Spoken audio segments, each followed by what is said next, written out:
Hello, everyone. Good evening. I'm super framey for some reason. Why am I super framey? Give me a moment. Let's try and fix this.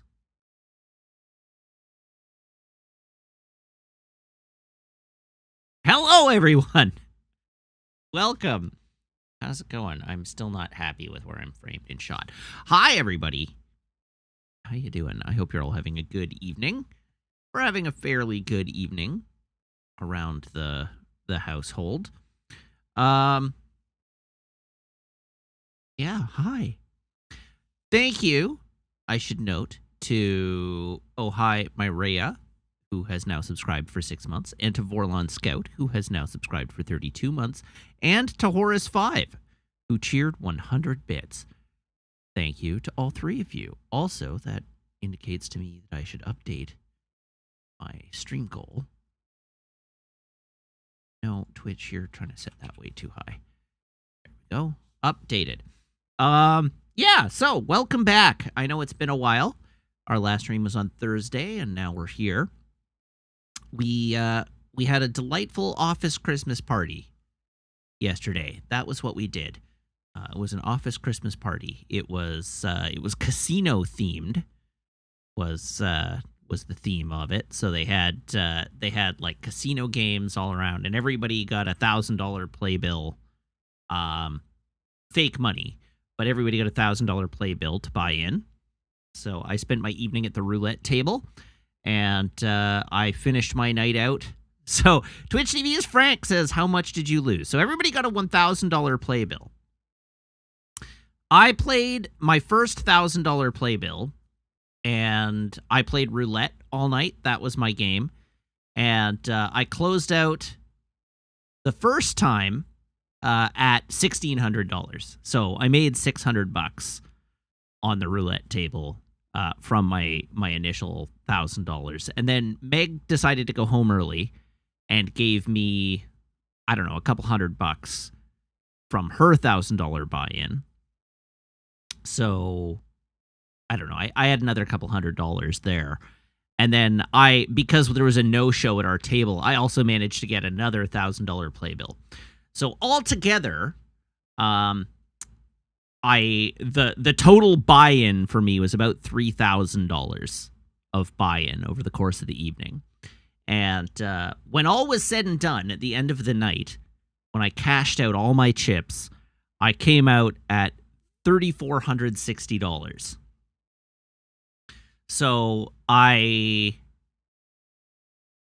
made the $600 on my first 1,000. I mitigated all of Meg's losses on her 1,000, and I came out at $460 above my buy-in on just playing roulette. I didn't play any other games all night. I just played roulette. So it was good. And I mitigated all of Meg's losses. I don't mean it to be rude, but Meg was losing. And the amount of chips I got from Meg on a $1,000 buy-in was less than $1,000. So I mitigated the difference and came out ahead overall. Yes. Let's ban the bot.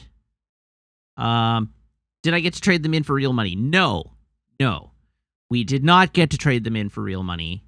The way it worked is for every $500 in chips. So there were a bunch of raffles that were being done at the thing. So they were giving away a PS5 God of War edition, a night stay for 2 at the hotel we were staying at, a Nintendo Switch, a drone, like a remote controlled drone, and something else. Oh, and the giant Bowser Lego set. And so for every $500 in chips that you cashed in, so everybody got one entry at check-in. You got one entry. But then for every $500 in chips that you cashed in at the end of the night, you got an additional entry into one of the raffles. And you could pick which raffle you wanted. They were all independent raffles, so you picked the prize that you wanted. And I am sad to say, despite trying my best to get a second PS5, I did not win anything. I did not come away with a second PS5, and I came darn close twice. There was also a door prize for no, so they rounded up actually. If you were near, like if you were at a number, so my 3460 got me, I don't know, I think they may have actually even given me an extra ticket, but they gave me 8 entries for my 3460 cash in. But yeah, it should have been 7, but I think they gave me 8. But that was also the second time I almost won a PS5, because there was another door prize where at every table in the building, like in the ballroom, one of the 10 people seated at a table had a card, like a playing card, stuck to the bottom of their chair. And I was the person at my table that had the playing card stuck to the bottom of my chair. And then they drew from the people who had a playing card, they drew a playing card. And if you had the matching playing card, you also got to win a PlayStation 5 God of War edition. And I had the King of Diamonds, and it was the Ace of Diamonds that was the card they pulled. So I once again, I almost won a PS5. So Kusunoki says 8 total, counting including the one just for showing up. No, I had 8 plus the one for showing up. And I did not win. It wasn't enough, apparently. Everybody wanted the PS5. So, anyhow, it was a great time, though. It just felt good to be, good at roulette.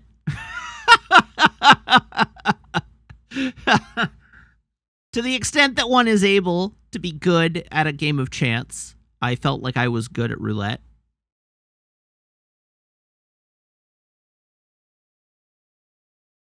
And, how is one good at roulette? Okay, so it's all about playing the odds, right? Because the way it pays out. But for me, I was playing my lucky number, so I would bet 5 chips every. I would place 5 bets on every spin of the wheel. So I would bet my lucky number 12. 12 is red, so I would bet red. 12 is even, so I would bet even. 12 is in the top third of the wheel, so I would bet 1 to 12, and then I would also bet the outside row that 12 is in. So I had 5 bets. And so the only way that I could lose, the only way that I could get totally wiped out is if an odd black number in the bottom 2/3 of the wheel came up. And that would wipe me out completely. If an odd if an odd black number in the bottom 2/3 of the wheel came up, or 0 or 00, then it would wipe me out completely. But if an even number came out, I would win. If 1 through 12 came up, I would win. If the outside line came up, I would win. If red came up, I would win. And if 12 came up, I would win on all 5 bets. And the result of this was that on almost every spin, despite making 5 chips worth of bets on every spin, on almost every spin, I would lose at most 1 or 2. I would usually win on one of those bets at least, which meant I could bet 5 but never lose 5 on a spin. And if I came up, if my number came up when 12 came up, and it did a couple of times over the course of the night, I would win big, right? Like, my bet on 12 would come up at 35, and then everything else would pay out at 2 or 3 to 1. So it was a good time. I came up. It was great. So that was it. It was all about doubling down, but in ways that stemmed the tide, so that the bleeding was slow. AKA I got lucky. Yes, of course. It's a gambling. Of course I got lucky. Maple is not currently awake. Maple is in bed. So if Maple gets up, we'll put her on camera, but she's in bed at the moment. Anyhow, yes, you're right. It is roulette. It's all luck. And it did require basically that 12 come up periodically in order to put me ahead. Which, the odds are reasonable that if you play long enough, that your number will come up. They're not 100%, obviously, but the odds are reasonable that your number will come up if you stick to it over a period of time, because it will eventually. So my approach was to play bets in such a way that I wasn't losing a lot of chips on every spin. Or at least so that I wasn't losing as many chips as I bet on every spin, which allowed me to play the game longer and take more cracks at having my number come up. That was the strategy. And yes, you're right. Roulette does not have positive EV. I am not, in fact, talking as though roulette has positive EV. My strategy was to play in such a way as to keep my losses low. So that I was I was bleeding. Anytime I was waiting for my number to come up, I was bleeding chips, right? So the objective was to minimize the bleed in order to get enough spins that my number might come up eventually, to increase the number of opportunities at having my number come up. But it is entirely possible that 12 would never have come up. And the result of that would have been just that I got to play all evening and left with no money in my pocket, which is fine.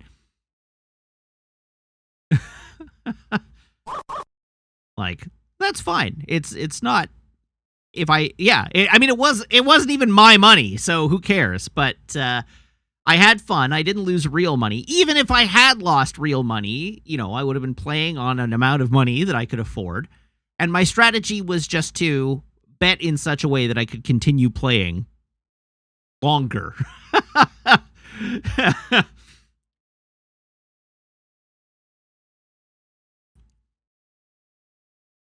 But it felt good to come out way ahead.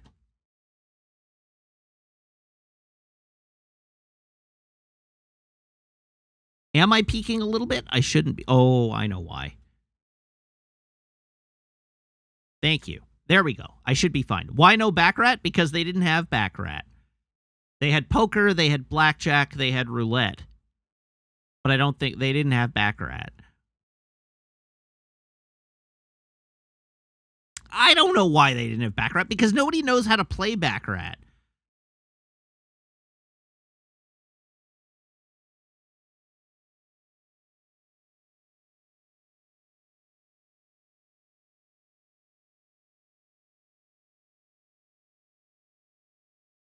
The dealer plays for you. You just place bets. Well, I mean, that depends on the type of Baccarat you're playing. But nobody knows how to play Baccarat.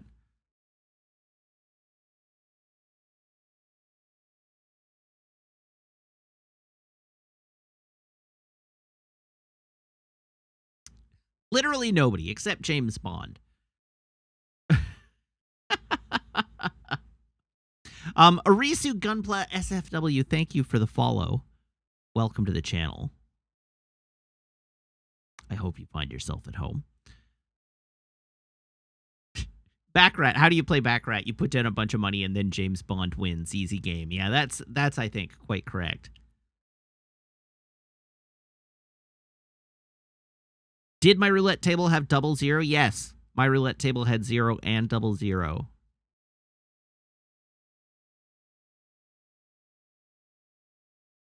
Which in fact tilts the odds even further towards the house.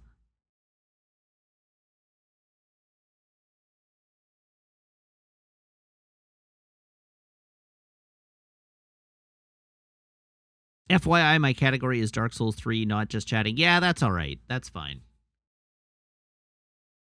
It did, in fact, have a 00 and a 7. You're right.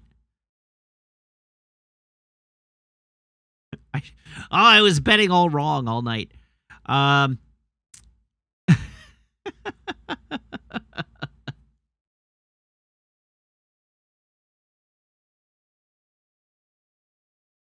Jeez.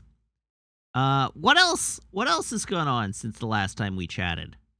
We went and saw James Cameron's Blue People 2. And it was good. It was a good movie. I mean, it was fine. Like, it was good. It was a good movie. Sam Wonka's like, okay, chat, you can do it. Were there blue people? There were both blue and green people, in fact, and whales. There were whales, even. Space whales. Was the water thing as good as James Cameron wanted it to be? I mean, yeah, it was. Did I like the crabs? There were giant enemy crabs. The movie had giant enemy crabs. What's not to like?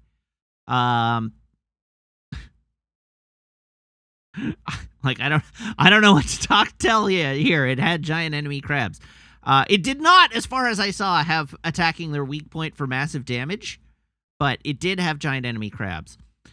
Was the heavy-handed obvious message... What was the heavy-handed obvious message this time? Well, they deliver the heavy-handed obvious message in voiceover at the end of the movie. And the heavy-handed obvious message is that, like, families stick together, and that is their greatest strength. That's basically the long and the short of it. One of the things I liked about this movie is that the stakes of this movie are way, way smaller than they are in Avatar 1. The story is not at all about saving the planet or driving the humans away. The story is not near, like, the stakes of the story are not nearly that large. The stakes of the story are all about just about Jake Sully's family,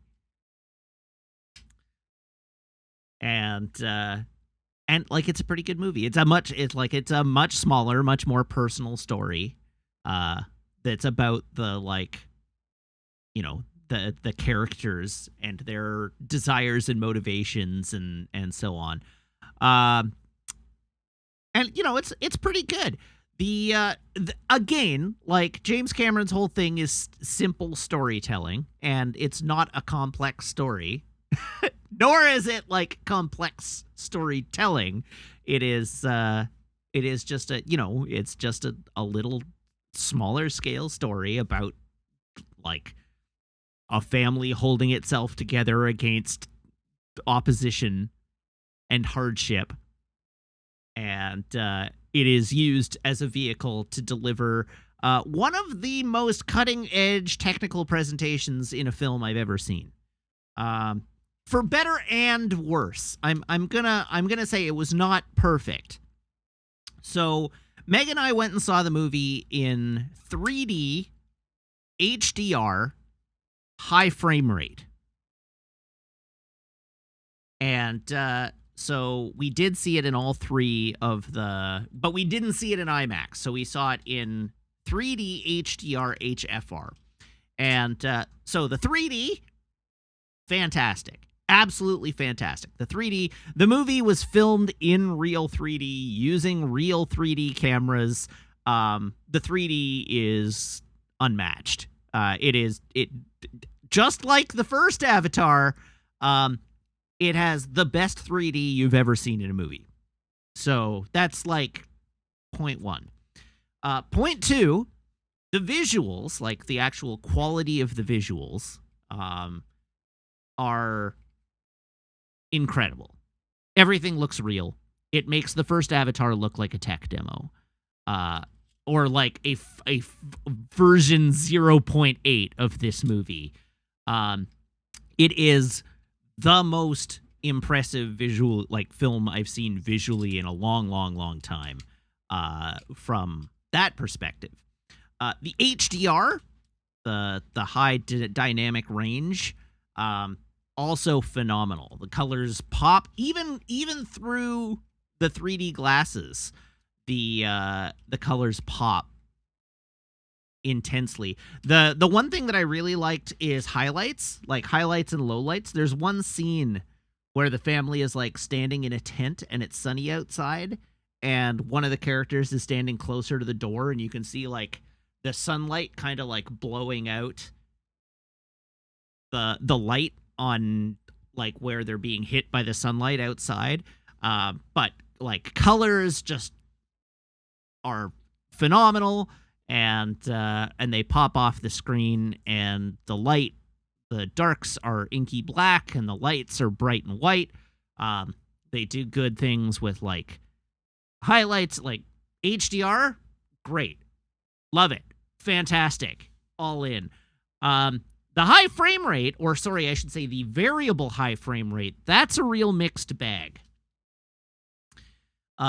So the technological component, the technological advancement that they have made for the implementation of high frame rate in Avatar 2 is that it is high frame rate, but it is variable high frame rate. And I believe, although don't hold me to this because I haven't looked it up, they use frame rates that range from 24 to 120 or 24 to 60. I don't remember exactly, but not every scene is high frame rate, and not every high frame rate scene is using the high frame rate.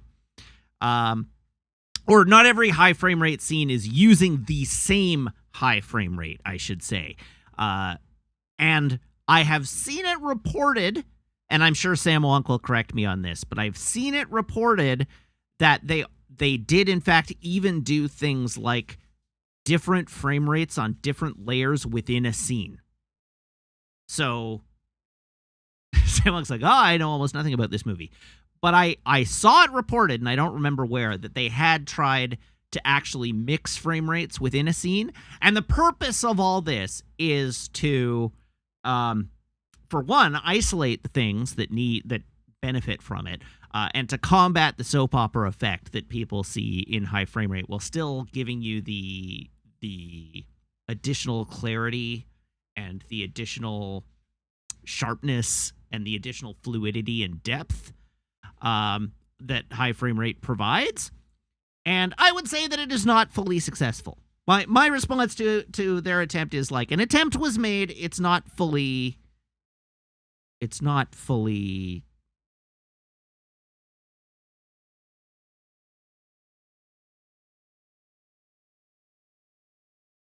Oh, Sir Garrett Cameron says, display projections run from 32 to 46. I can confirm human actors have a different frame rate from the CGI items. Interesting. It wouldn't surprise me if all of the water was done in high frame rate. Oh, basically all of the water. All of the underwater stuff was done in HFR. No. The specific, like the water, when you have water splashing and stuff. Oh. Because this, like, that was smooth as, like, butter. Like, impeccable. Yeah. But if you have that in like a normal frame rate, that would look choppy and cheap. So interesting. Yeah, that's my suspicion. So anyhow, the things that I thought worked really well, and like this is to the movie's benefit, are basically anything that takes place underwater. Anything in the movie that takes place underwater, the high frame rate added so much richness and depth to those scenes that it just clicked. It was like magic. All the underwater stuff was like magic. Unfortunately, the high frame rate stuff that happened not outside or not underwater that's where things got were a real mixed bag. There are some action scenes in the movie that look like an immaculately rendered video game cutscene. Like really, really gorgeous. The best looking video game cutscene you've ever seen, but there are a bunch of shots in the movie that look, particularly high action shots, that look like video game cutscenes. The one that comes to mind is when the boat is like jumping and it hits the rocks and everybody on the boat gets like knocked over. Everybody in that scene, like all the motion in that scene just looks like, oh, I've seen this in Call of Duty. Which is really unfortunate.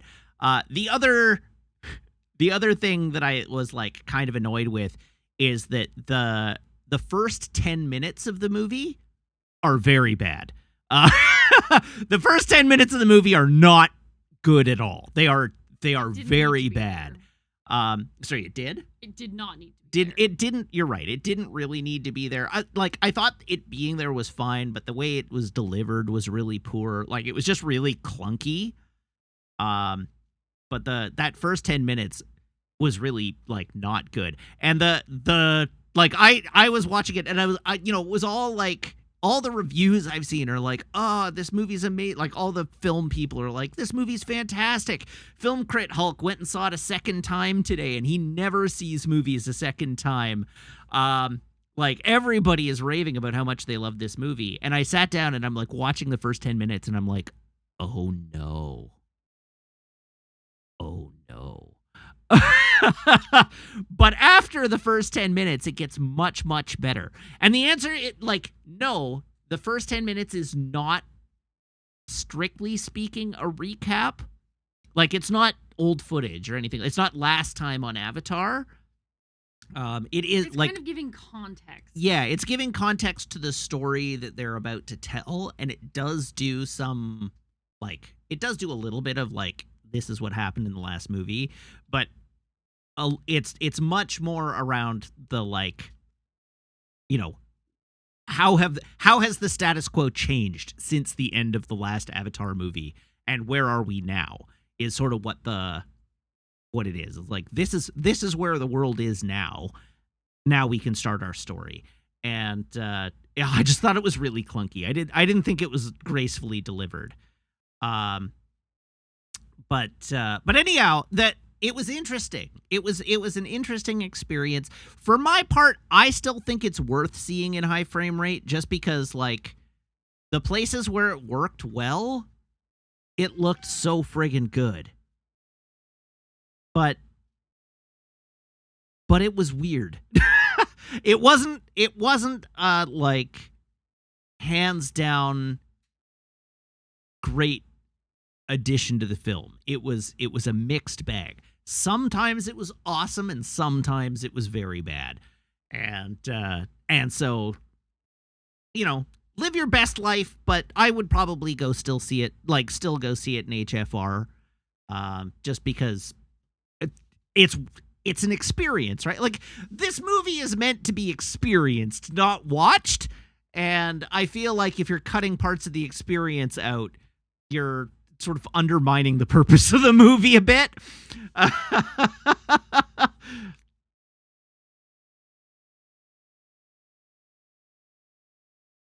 Anyhow, I had a good time. I rated it 4 stars on Letterboxd. That was my review. I gave it 4 out of 5.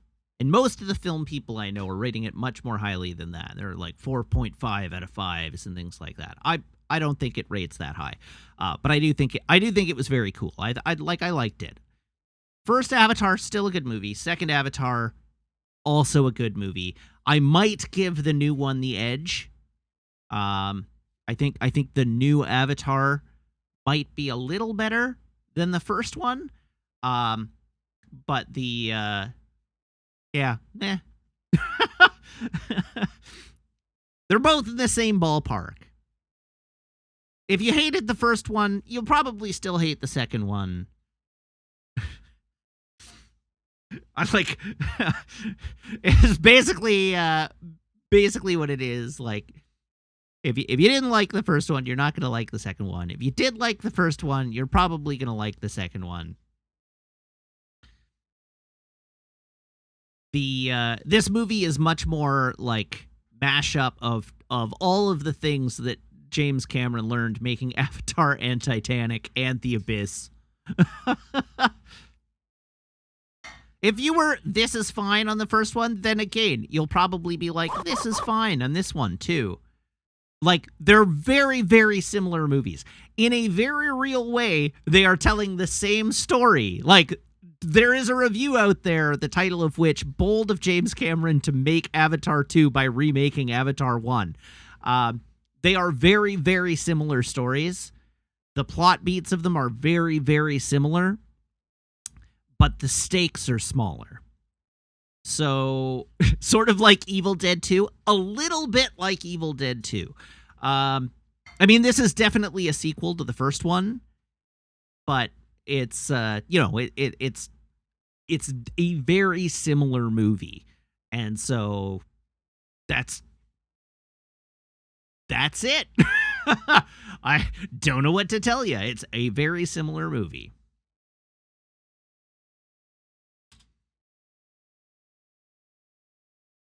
But it sure was pretty to look at. Did you have anything else to add, Meg? Meg's addition there was you're pretty to look at. All right. 42 Millie Ways. Thank you very much for the resub now for 5 months.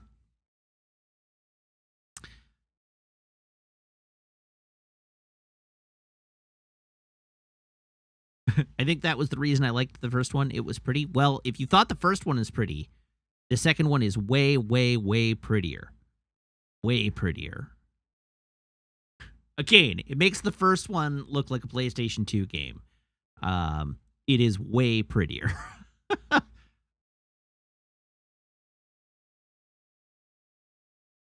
The one benefit the one edge I will give to Avatar 2's use of high frame rate, even outside of the like, again, underwater, everything looks amazing, but outside the water, when things are a little more video gamey, the one edge I will give to it is that they managed to avoid almost completely the problems that The Hobbit had, where a lot of the action looked like it was a cartoon.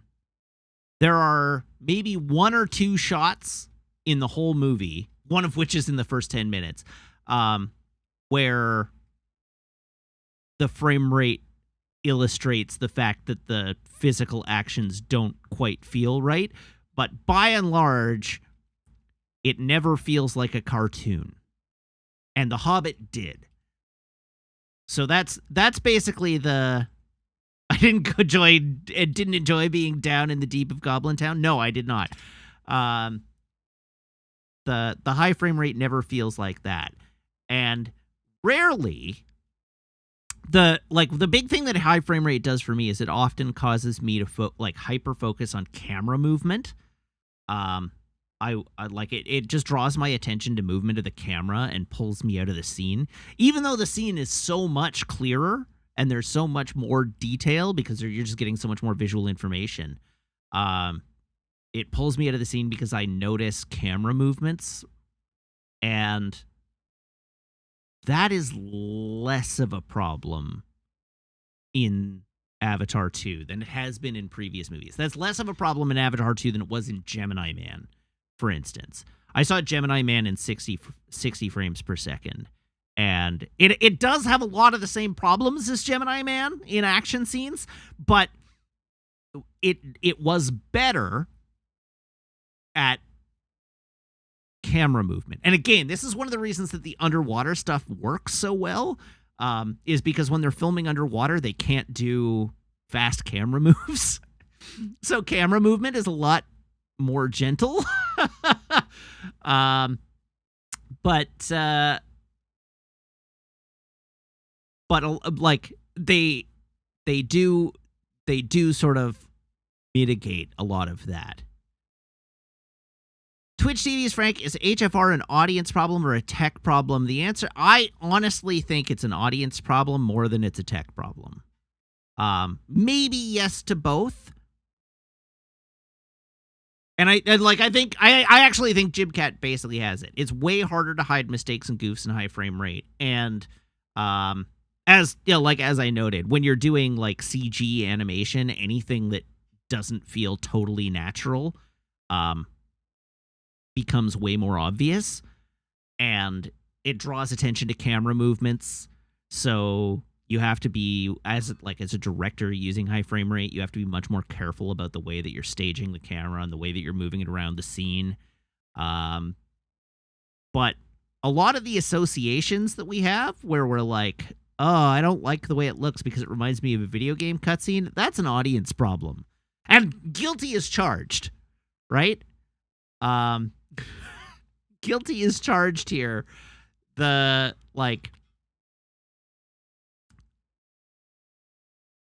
reason it looks like a video game cutscene and not a movie is because my experience of watching high frame rate media is in video game cutscenes, not in movies.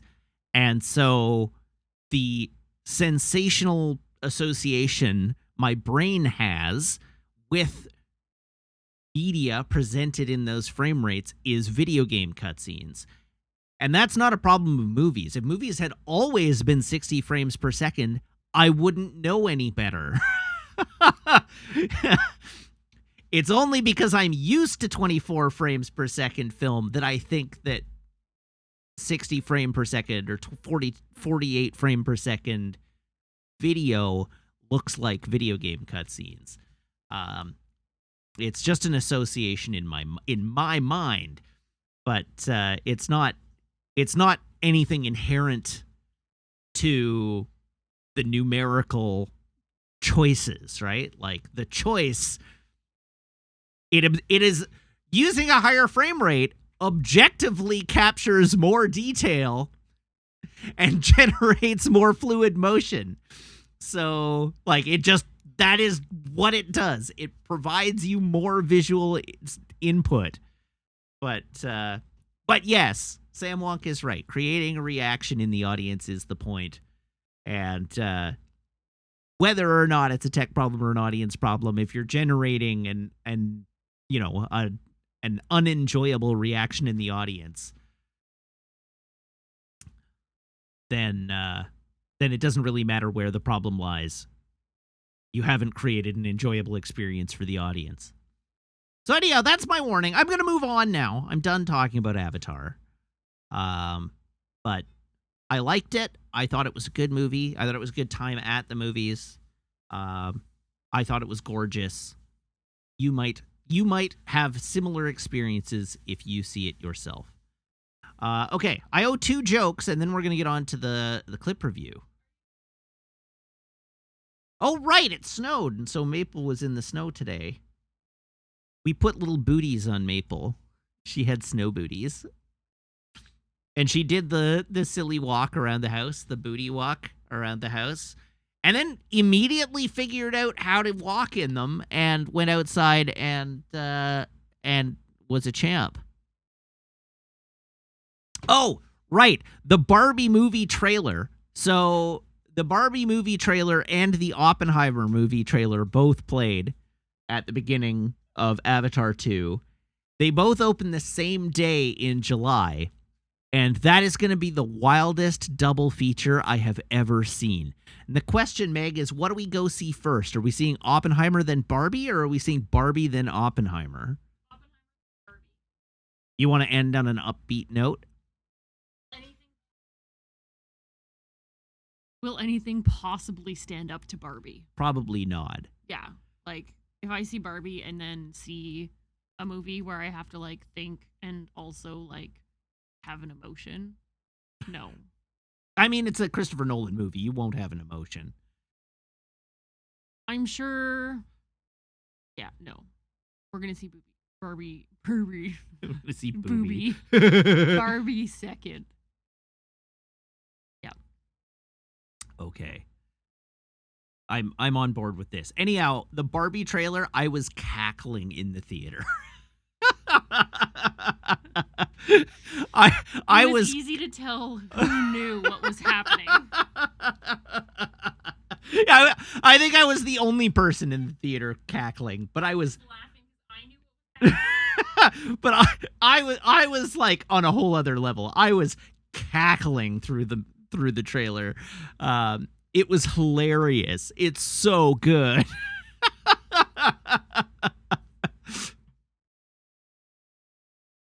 Oh man, it made me. It just tickled the parts of my heart that needed tickling. It was so good.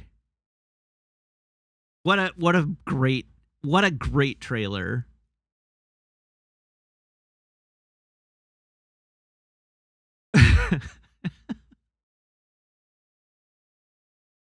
What else did we get trailers for? We got trailers for Guardians of the Galaxy 3, which looks great. Ant-Man and the Wasp, which looks great. Oppenheimer, Barbie. Yeah, I went to the bathroom before the movie started, but after the trailers.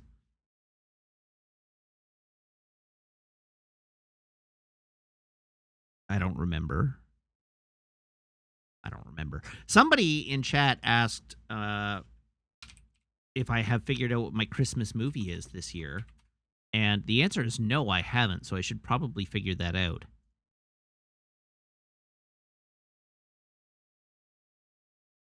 What opens in the next week? That's right, and it is playing in Babylon.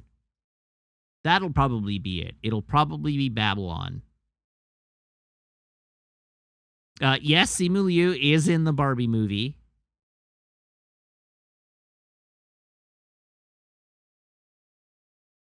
As another Ken.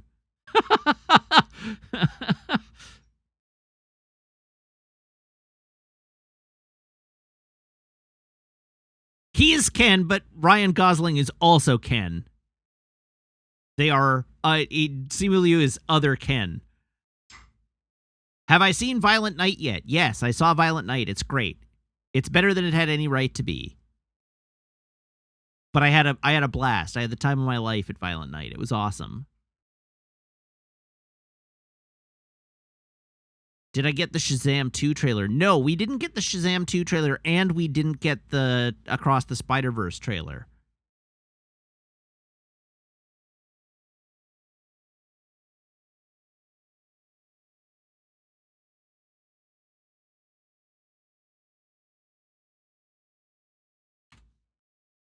Okay, now that there's a little more movies scheduled for 2023, did we get the Mission Impossible trailer? No, I don't think we did get the Mission Impossible trailer either.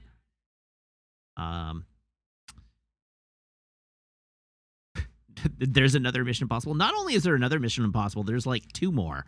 They filmed 7 and 8 back to back.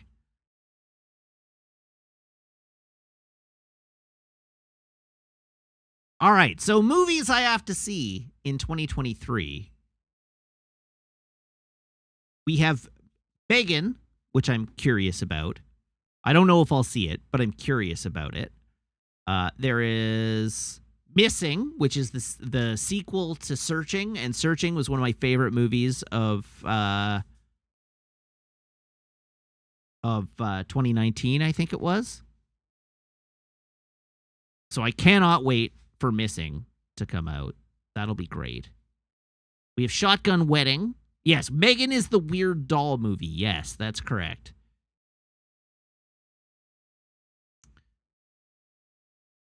Ooh, Magic Mike's Last Dance.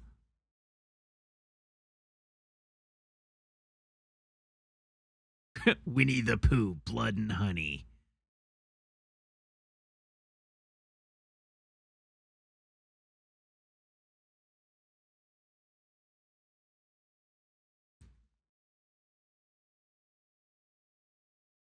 Shouldn't the sequel to be Searching be Rescue? Well, I mean, spoilers, but that happened in the first movie. Ant-Man and the Wasp, Cocaine Bear, those are obvious ones. Creed 3, which I would like to see, but I'm gonna have to see Creed 1 and 2 before that. 65, the Adam Driver movie where he comes to Earth to kill dinosaurs. Shazam, Fury of the Gods. I suspect that is why, yes. John Wick Chapter 4. Dungeons and Dragons, Honor Among Thieves.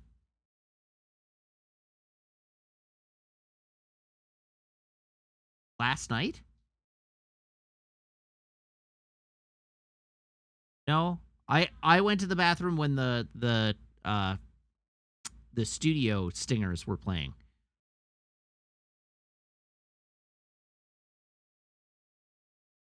So we have Dungeons and Dragons. We have the Super Mario Brothers movie. There's a movie called Renfield, which I assume... Oh, God, it's Chris McKay. Oh, I'll hate that. I look forward to hating that. Guardians of the Galaxy Volume 3.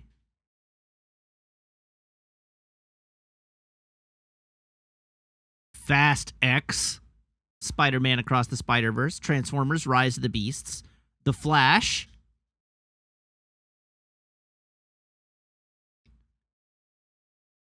Indiana Jones, The Dial of Destiny. That we had a trailer for last night.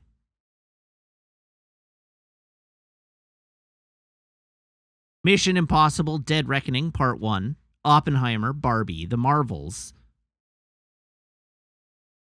Meg 2, The Trench. I can't wait.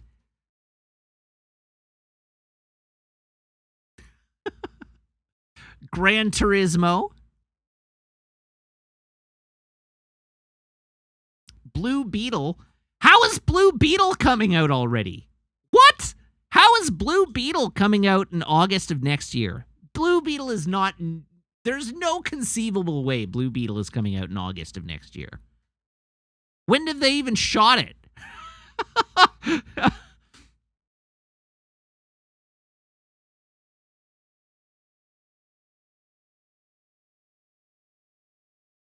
Oh, Blue Beetle was done for an HBO Max release? Okay. We have Equalizer 3, Expendables 4, Kraven the Hunter, for some reason. Paw Patrol, the Mighty Movie, Dunk Part 2,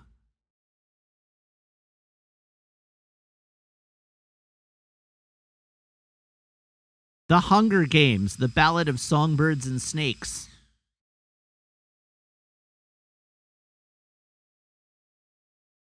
Wonka, the new Willy Wonka movie starring Timothy Chalamet as Willy Wonka.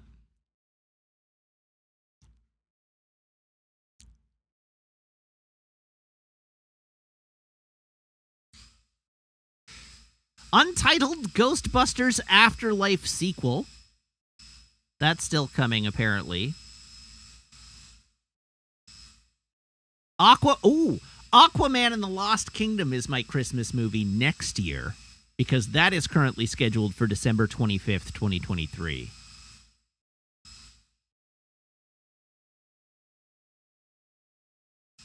Twitch TV's Frank asks, was Afterlife any good? The answer to that question is yes. It was a good-ish movie. It was held aloft by the performance of McKenna Grace, who is excellent in it. But it was fine. It was like a fun, enjoyable movie. It is the most... as far as movies go, it is the movie that most exists for the purpose of dads who... Meg is blending whipped cream in the background. That's that sound you're hearing. Oh, and it apparently is done now. The Ghostbusters Afterlife exists for dads who were fans of Ghostbusters, but not of Ghostbusters 2, oddly, to take their kids to get their kids interested in Ghostbusters, but not Ghostbusters 2, oddly.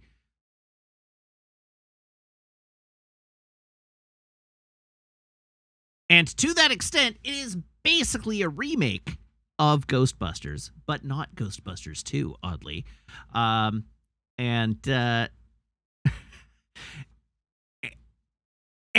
it, kind of sucks as a result of that. It's just the same movie. It is like huge nostalgia movie. it is like big nostalgia movie, but anyhow, like it was fine. It was fine. I enjoyed it. I enjoyed it for what it was, even though I thought it wasn't very creatively interesting for the most part, if that makes any sense.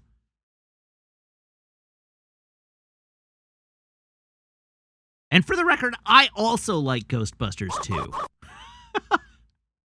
I think Ghostbusters 2 is pretty good. I even think Ghostbusters 2016 is pretty good. Imperfect, lots of problems, but still pretty good.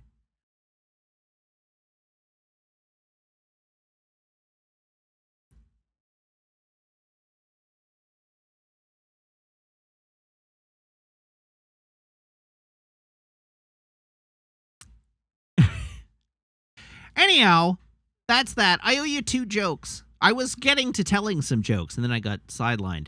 But I was telling some jokes. Also, thank you to Real Legit Streamer for gifting a sub to Twitch TV's Frank.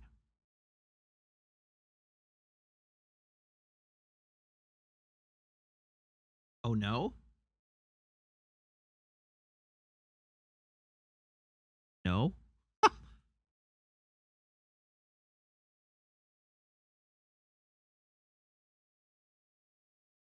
All right, let's see what we can find.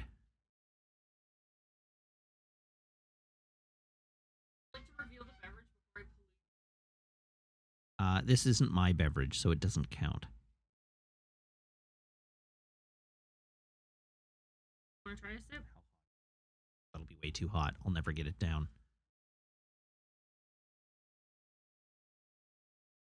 Not too bad, actually. All right, chat. Today I bought a universal remote. This changes everything.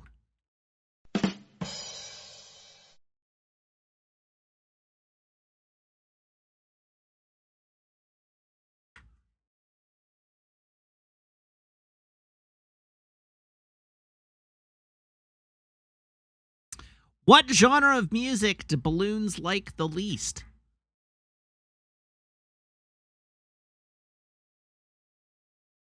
Pop music.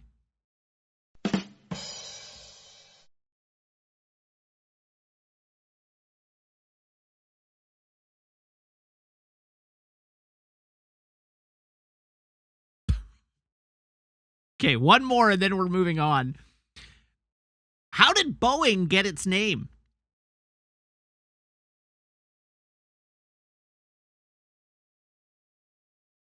It's the sound their first plane made when it hit the ground.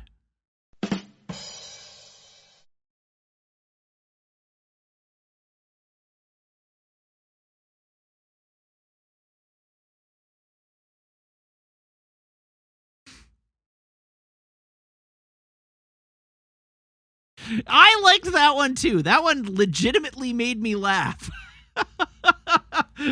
I read it and I buckled over. That's why I added it to the list. All right, let's do our clip review and get on with it. There's not a lot of clips today, so we don't have to take all night with this. Yes, Boeing being boing is the joke. Makes boing.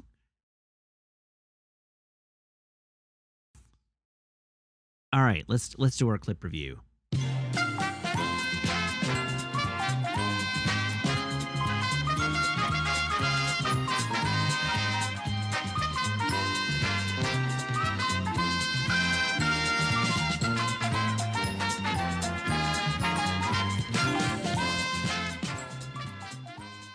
I really should set a longer scene transition for this this specific scene. I should also make sure that my music is off before unmuting the track. All right, here we go. Starting from the top, we begin with a clip titled "A Little Panic as a Treat." No! No! No! Ah!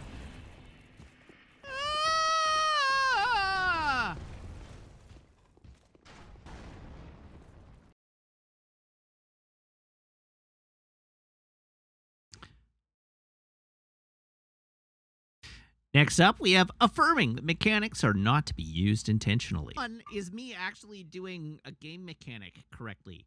I'm gonna be straightforward with you. I did not do it intentionally, but I did use a game mechanic correctly, so there's a clip of it. This is titled Matt Uses a Guard Break as Intended.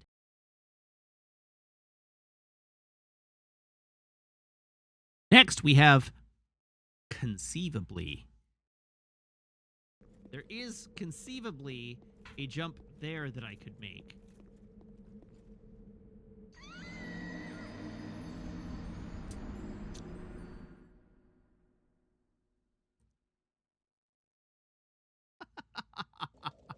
And then I didn't.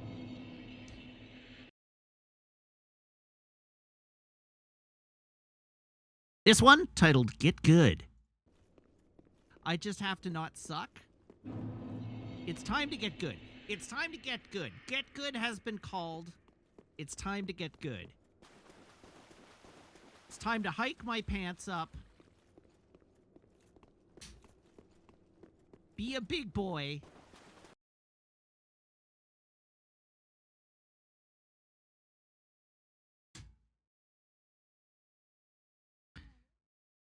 Okay, that was Get Good. Next we have He Did It Again!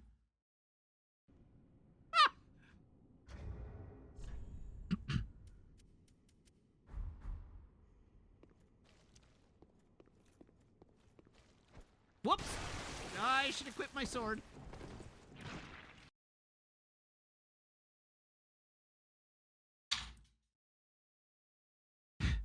This one titled Home Frit. No! Oh my god, no!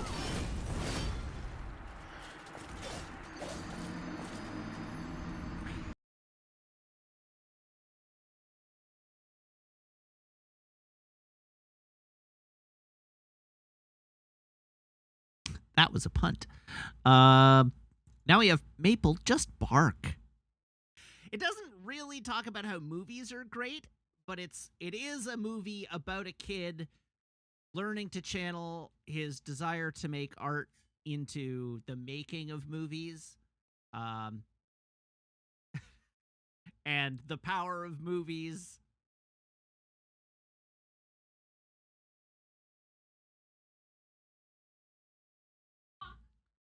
Okay, this one you will know as Matt is a young 39.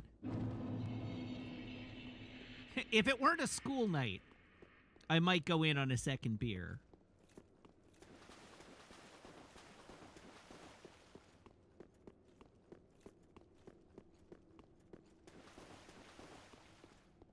Jim Cat, take that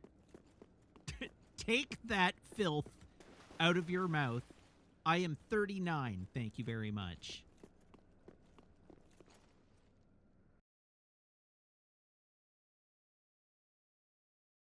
Young 39. This one titled Perfect Q.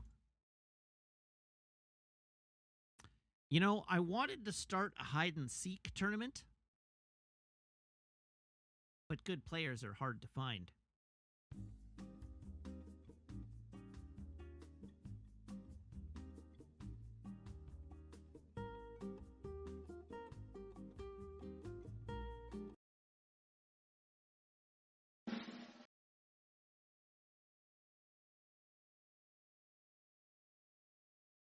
All right, this one is titled Punished.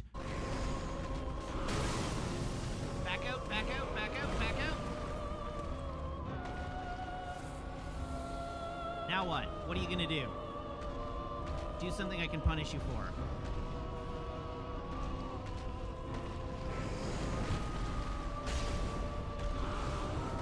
No, not something you can punish me for!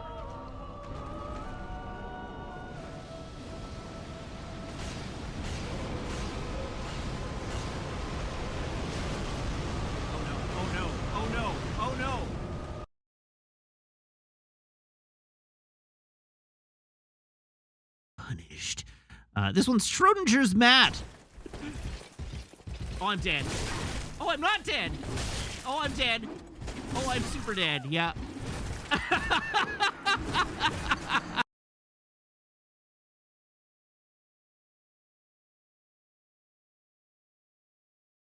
Now we have Synchronicity 26.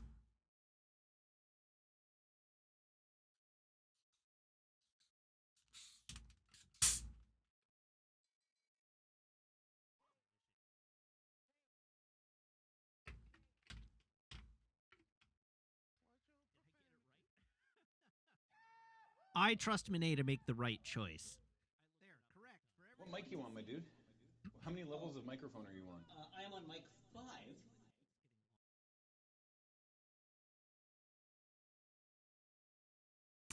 Now we have Synchronicity. Whoa!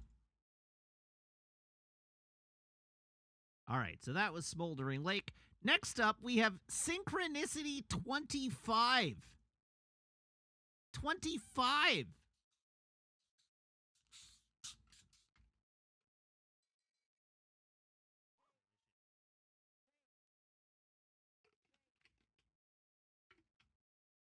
Right, my camera's flipped.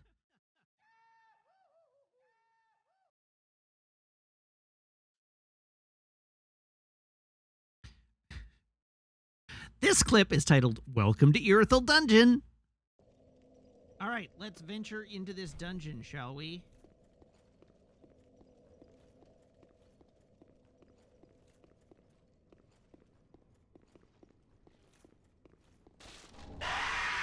What the balls?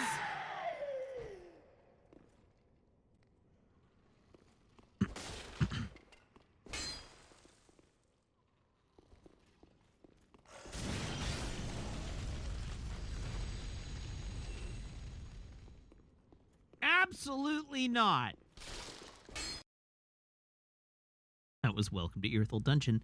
Now we have Welcome to the Channel. Why don't I do that? No, because it's, because I have to prove that I can do it.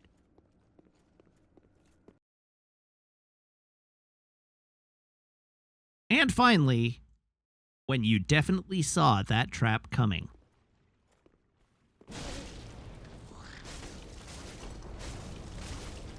Wah! Yike! Where did you come from? Oh, no. Oh, definitely not. Oh, this is very bad.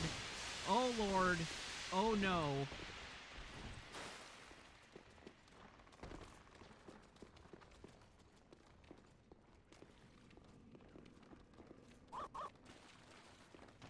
Qui-Gon Ben, thank you for the follow. Welcome to the channel. Oh, no. Oh, no.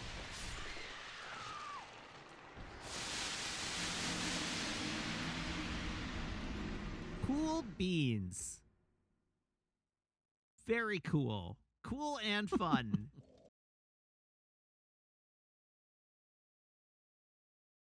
All right, and that's it. That's all of our clips this evening.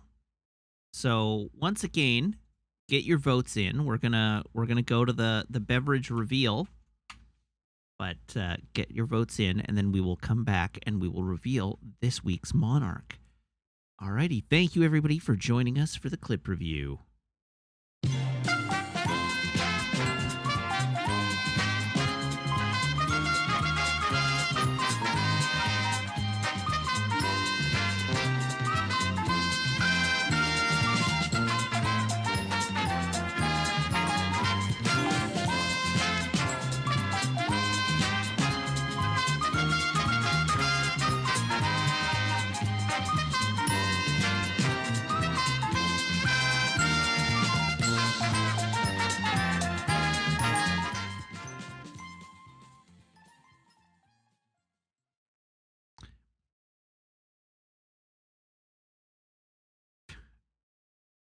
There we go. I had to get the wipe set up. I used my opportunity there to set the wipe up. So now we have a Luma wipe I can use.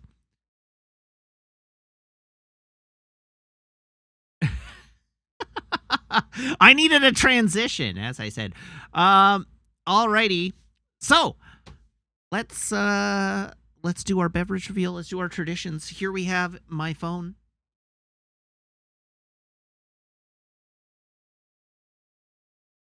Need a TIE fighter noise to go with that wipe. So here's my phone. Here's my phone cable. Everybody, please brace your ear holes. Wait, was there no poll this evening? Did nobody set up a beverage poll this evening? Rude. Rude. Okay, well then, at least you won't lose any bits. Sorry, at least you won't lose any kibble. Believe me, I do blame Azandai.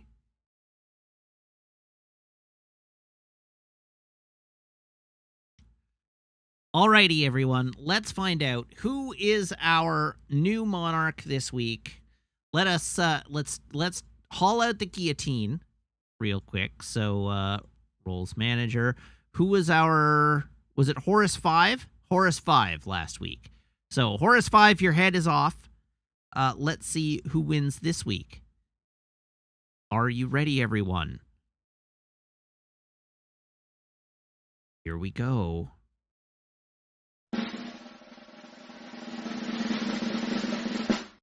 This week, your monarch is none other than Mene for the clip Synchron Woe. Synchron Woe. So congratulations, Mene. You are about to be crowned the monarch of the week. And I do hope you enjoy your new position.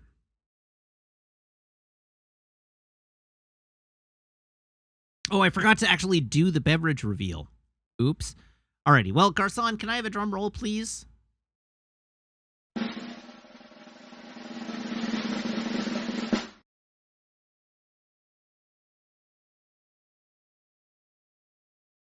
That is a delicious and nutritious Coca-Cola Zero Sugar. Taste the rainbow. And it tastes super weird, having now had a mouthful of the folk before the Coke. Okay, I owe a joke, and then we're gonna move on to the video. Lost Luck Dev, there was no vote apparently. Oh, I apparently broke like all of my fingernails today. Good times.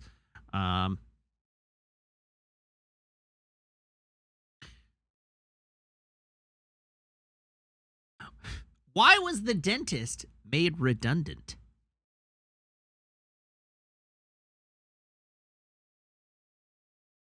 Because he was only filling in.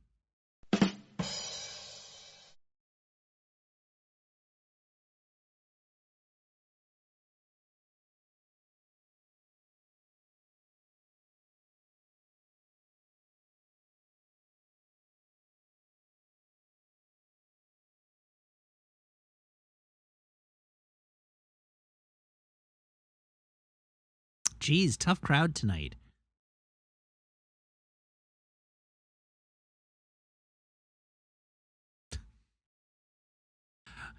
What did the man who illegally downloaded all of Wikipedia say when he was arrested?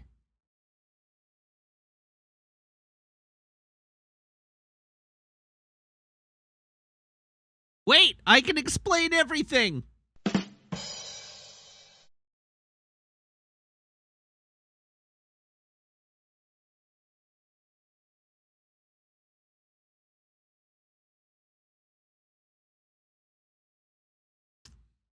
Okay, I need to be right back. I will return, and then we will play our video game.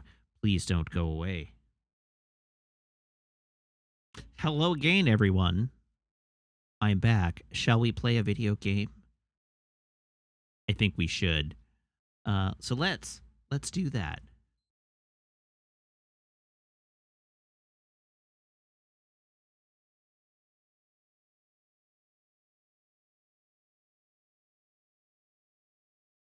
If my PlayStation will ever turn on.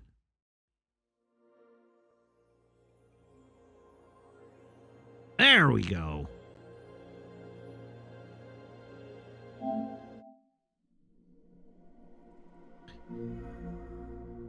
Welcome, everyone. Let's play some Dark Souls 3. Maple, what are you doing?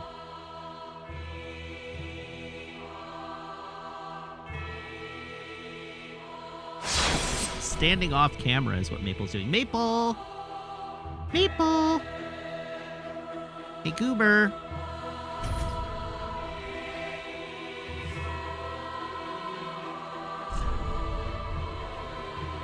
Oh yeah, I should change my monitor so I can actually see what it says.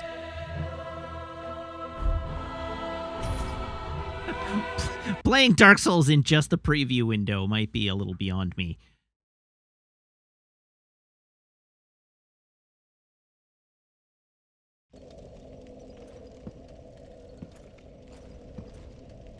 Oh, you're gonna give her a brush, are you?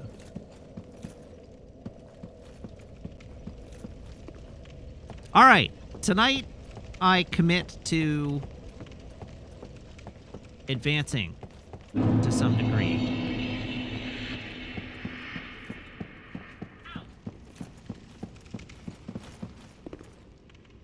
If I can remember what the path was.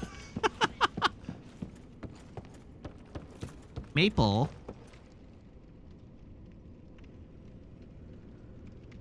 Maple just did a chomp. Are you okay?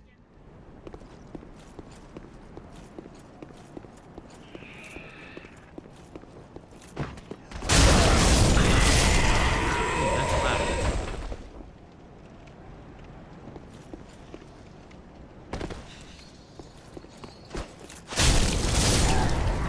Alright, that's that one dead.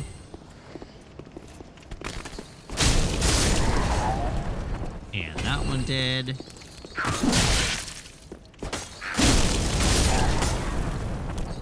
And that one dead.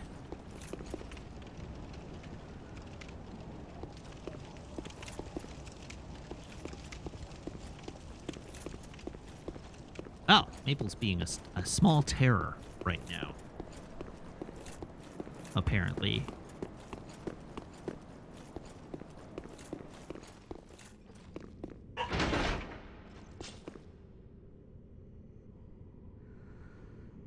Maple, come over here.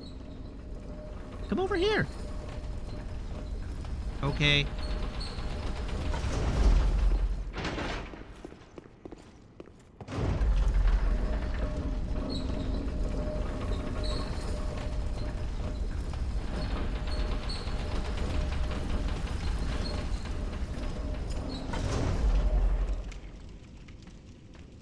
I think the ordering of Aliens, Terminator, and Terminator 2 is obvious.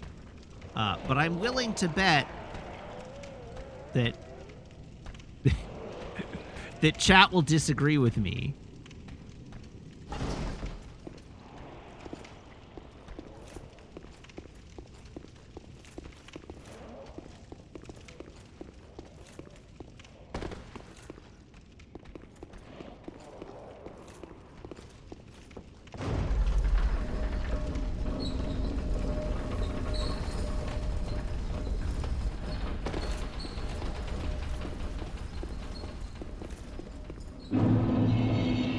Molson has it right. The correct order, the obviously correct order is Aliens, T2, Terminator.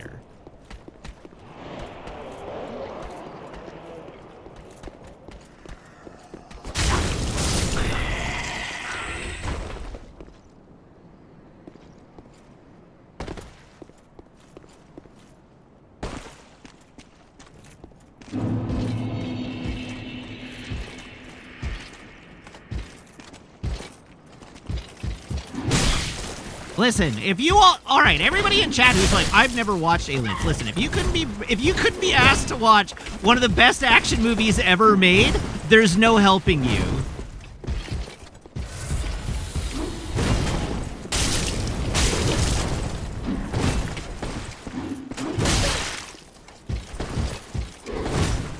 That's a you problem. I'm sorry.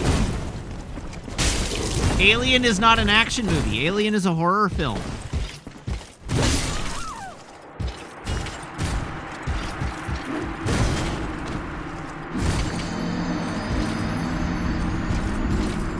Alien, Ridley Scott's Alien is just the best movie ever made.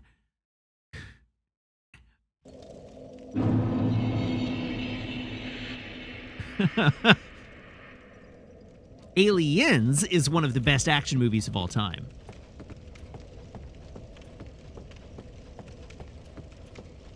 And that's not to say that Terminator and Terminator 2 aren't themselves great, because they are.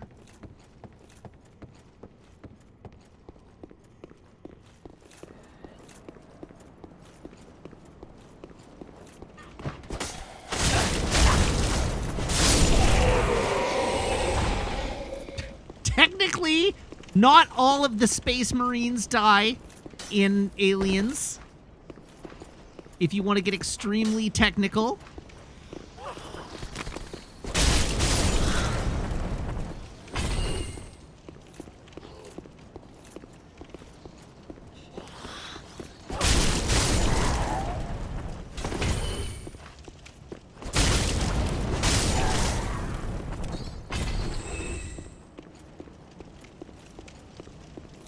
No, Bill Paxton doesn't live to the end.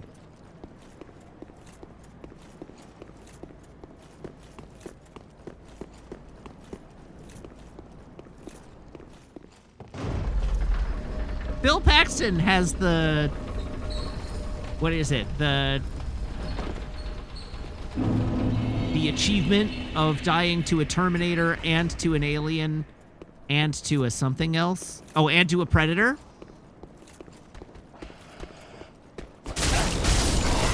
Okay, we do know that at the beginning of Alien 3 because Bill Paxton isn't the one that survives at the end of the movie.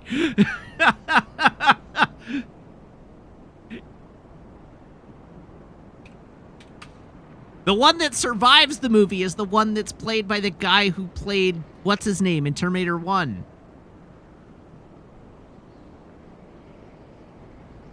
The other guy. Whose name I can't remember.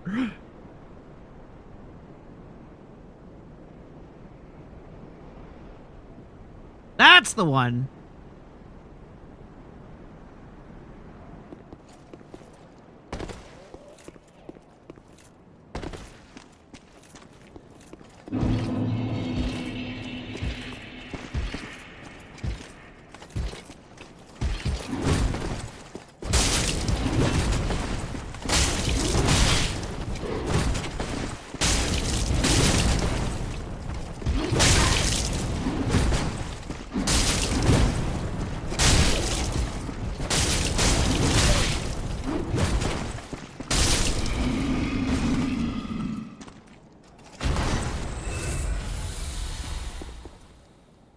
Okay, I survived. Hooray!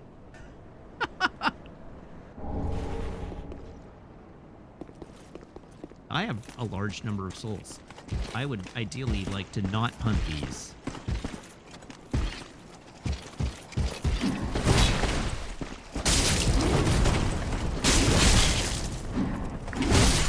Oh my god! Here I thought I was learning.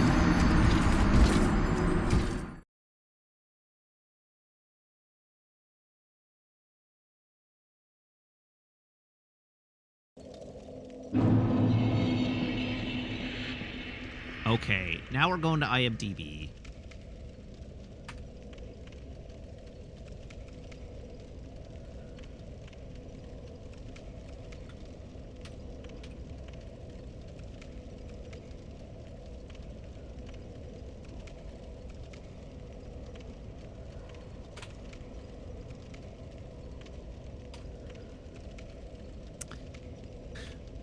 We're diving deep down a rabbit hole here.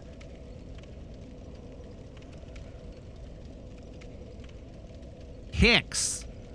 There we go. Michael Biehn as Hicks.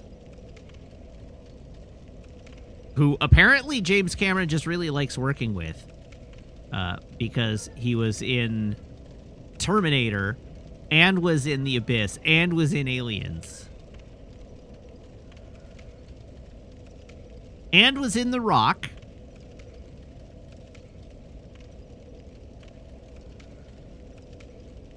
And was in Navy SEALs.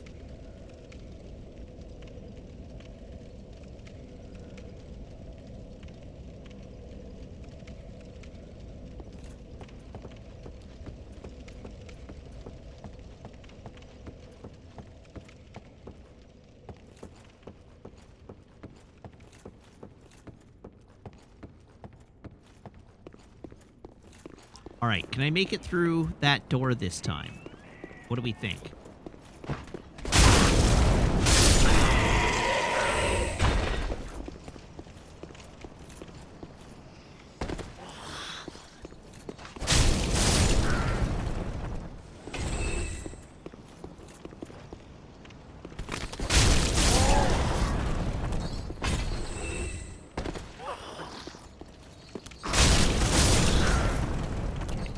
One. I don't know. I guess doing this route where I gain 3,000 souls on every attempt.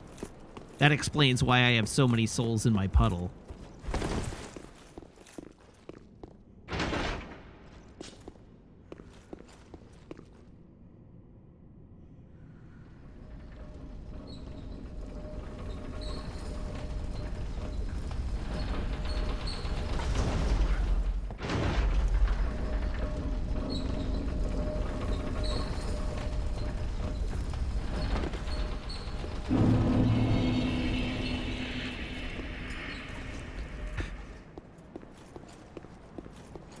Maple is apparently still being a small terror.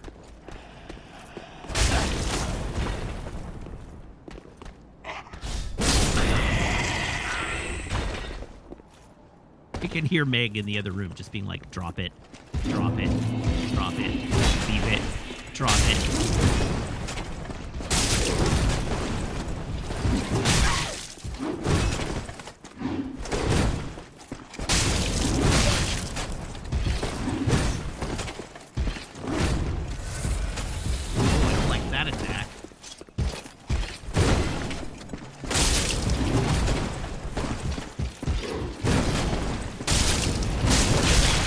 This guy's fast.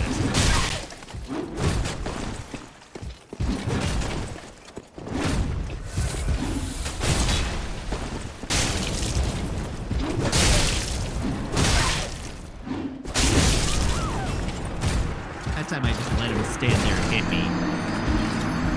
Hello, Maple.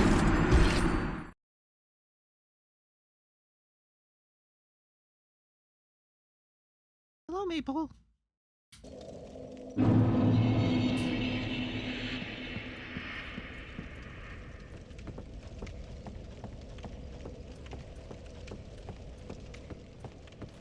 Well, I mean, in fairness, I decided to try and race his greatsword hits, and it didn't work out in my favor. But I'd already picked up my puddle, so it was a calculated gamble. It was a calculated gamble that I lost. It was a calculated gamble.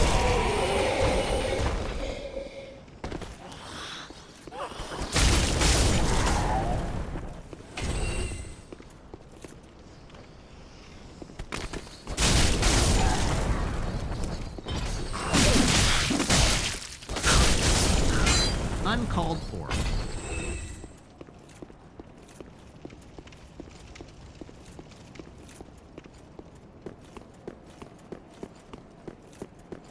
Hello, Maple. How are you? How's your bed?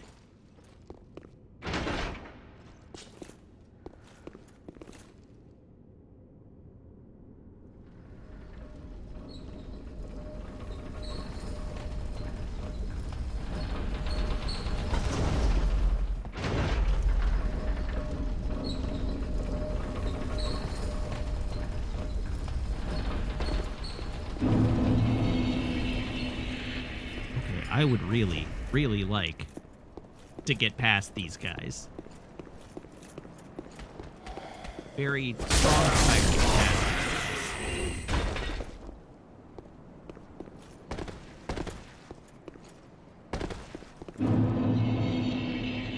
guys. Alright, soul's back. Come at me, Broseph. But gently. Come at me gently. What the hell?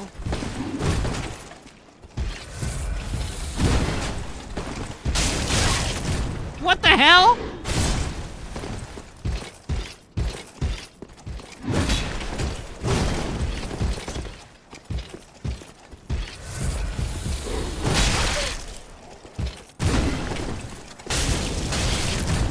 Rude.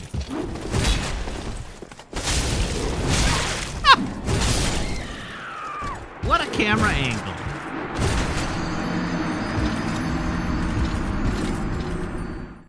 This fight sucks.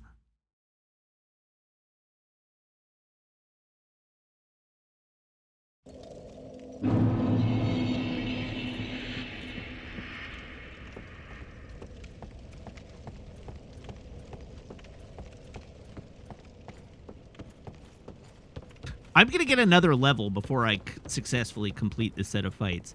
That or I'm going to punt. I should not count my chickens. Let's knock on wood here.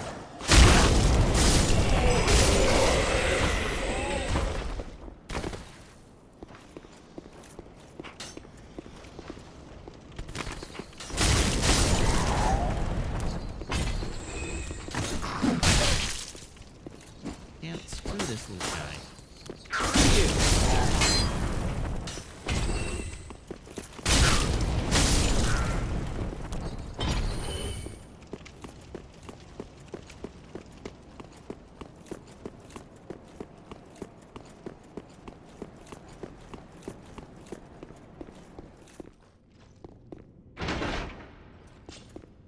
Maple, what you doing? What are you doing there, pup?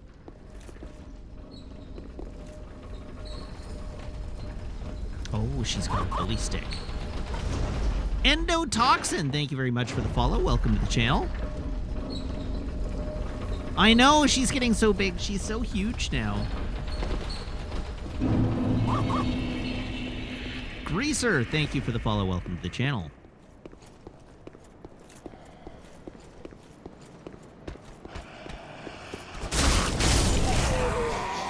She just won't stop growing.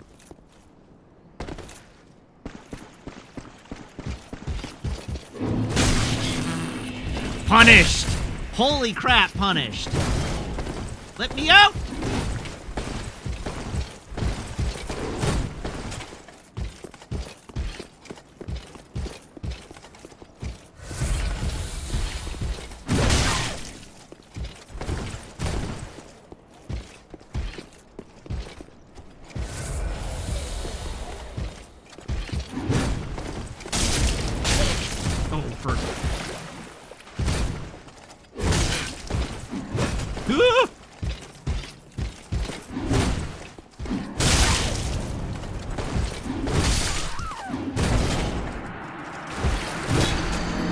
Maybe I should just run past these guys.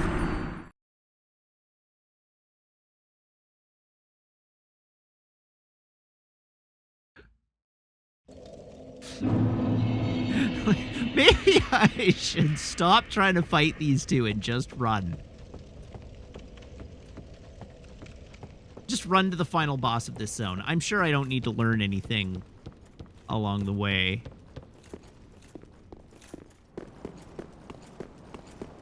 The big problem is if I run past them and then punt, then I have to get past them again in order to get my puddle back.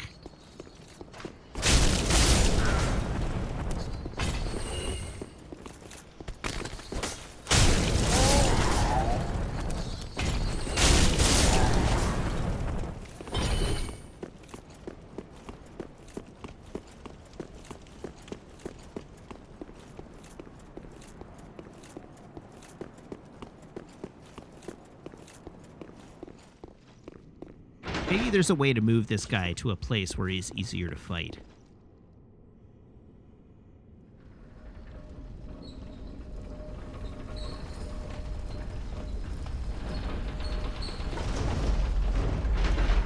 What I really need is a cliff to kick him off of.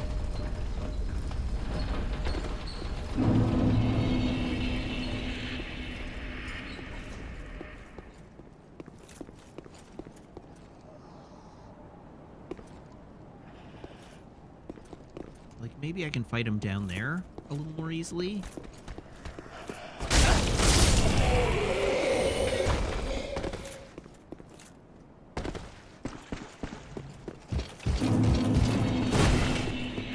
Well, at the very least, I can go over there for the purpose of storing my souls in a retrievable space.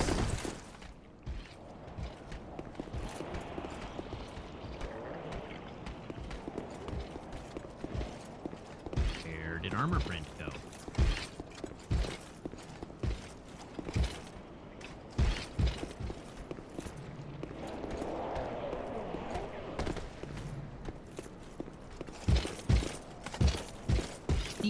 Oh god.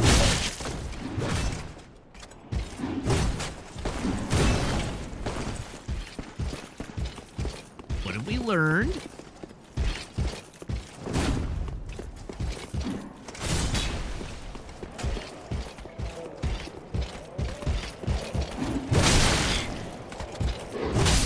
Oh, and I'm dead again. Alright, well at least this time I can get my souls back without dying. And I can level up.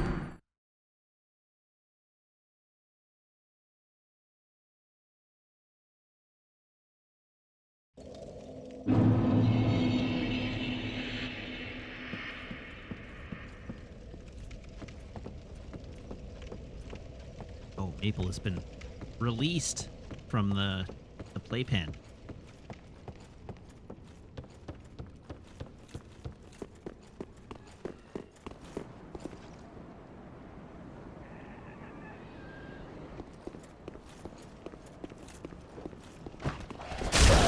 Couch with me, apparently.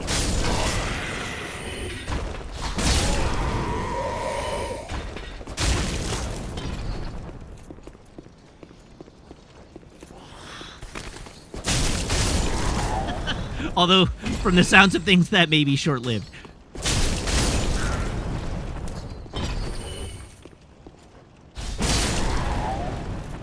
You okay?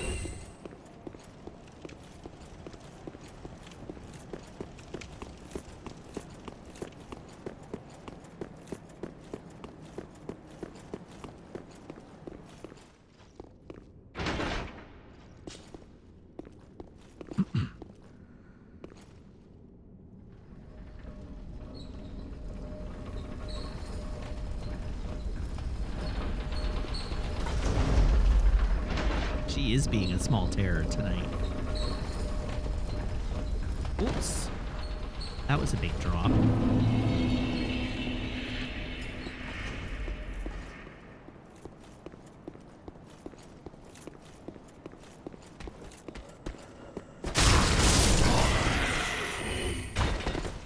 All right, let's go collect our puddle and then bone home.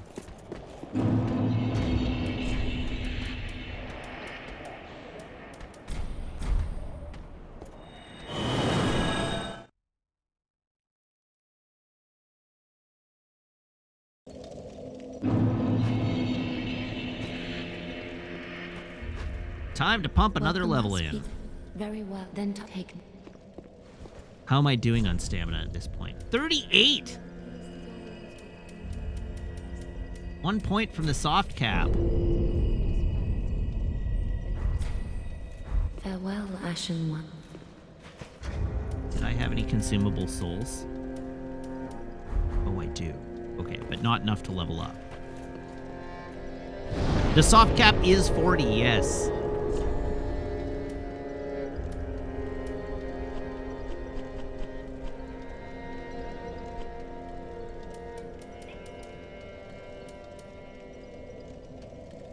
Is it Pontiff?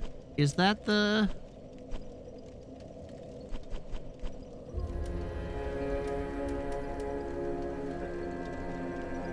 Oh no, it's Dancer. Okay.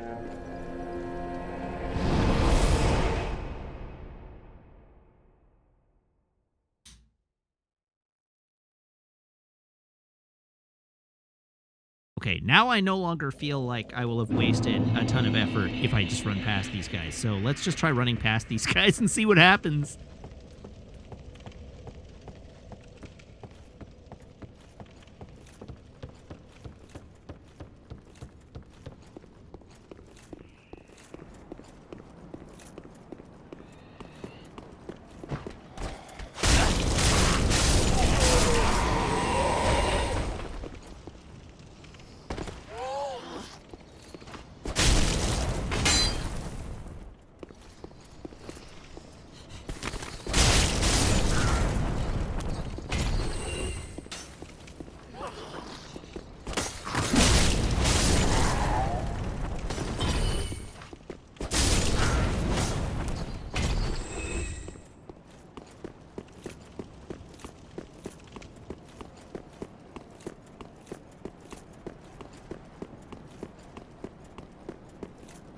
I don't know. It seems to me like trying to skip this set of fights rather than fighting them might be more beneficial to my ability to progress.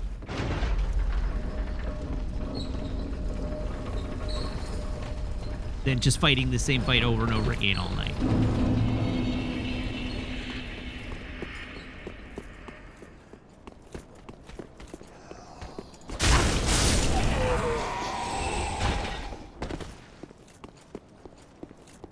Dracula Dead and Loving It is the Leslie Nielsen film that you were thinking of. Oh! There's a boss door right here. Could this be a beast? It could be. Let's find out.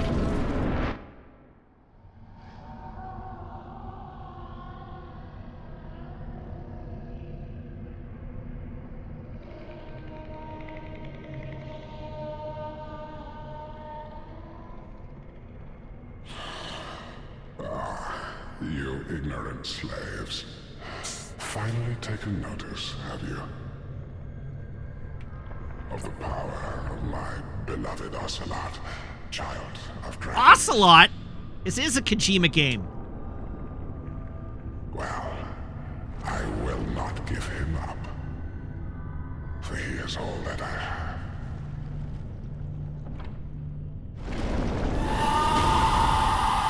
Okay, how much is this fight gonna suck?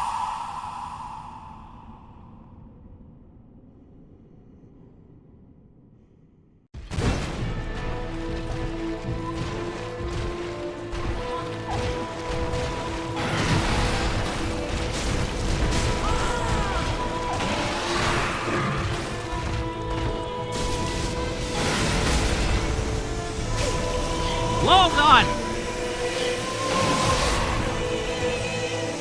Okay, so there's a pool of acid. Note to self. Don't stand in the pool of acid. Dear little Ocelot, where have you gone? Are you hiding from me? Come out. Come out. Don't be afraid. You were born a child of dragons. What could you possibly fear? Now. Show yourself. Why are you talking to me? I don't care what you have to say. You're just a big monster I have to murder.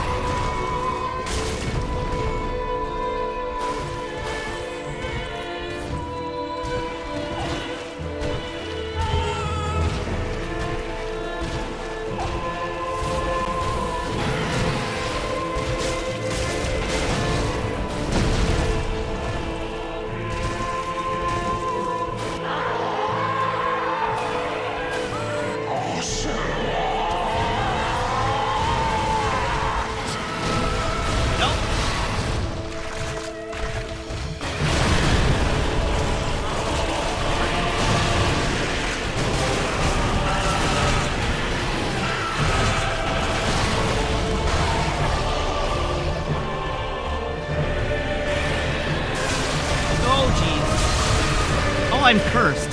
That's not good.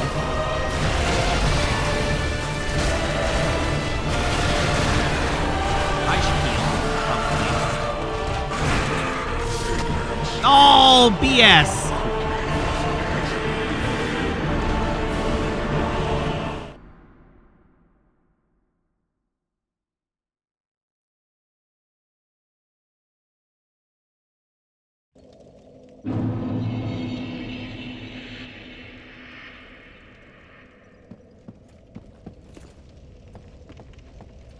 Okay, so it was easy until it got hard.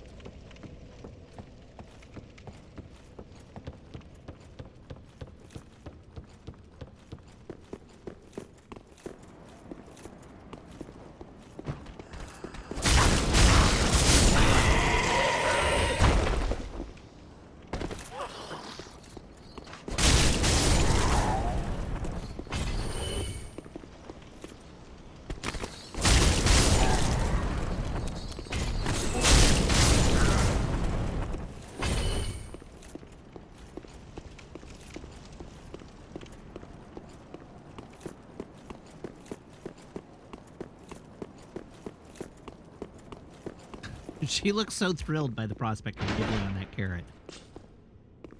Like, why would you put a vegetable in my face? What is wrong with you?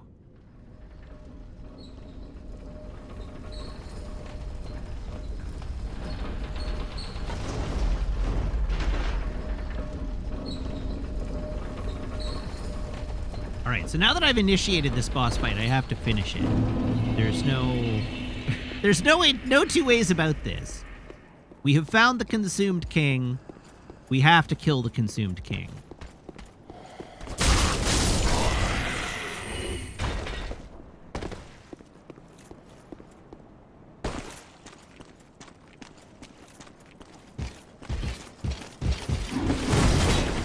Yike!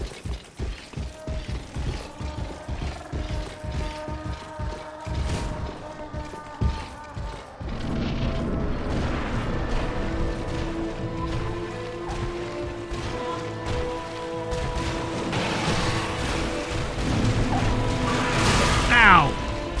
Just stood there and take that.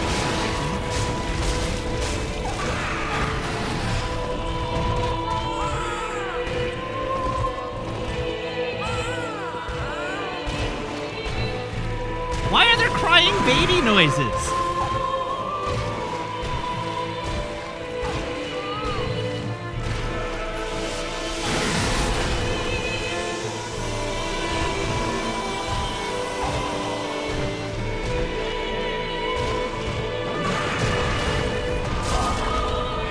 Dear little Ocelot, where have you gone?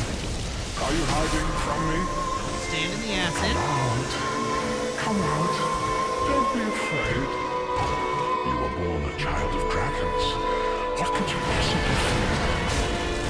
Now, show yourself, Ocelot. My dear little Ocelot. I still can't believe his name is Ocelot. Punish! Punish!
Whew!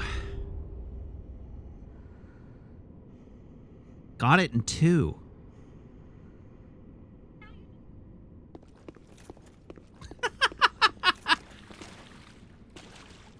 Uh-oh. The knight is standing right outside the door.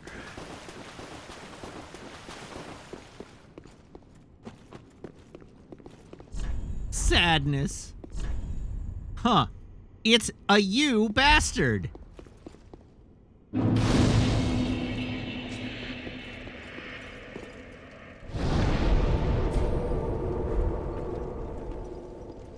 have we learned?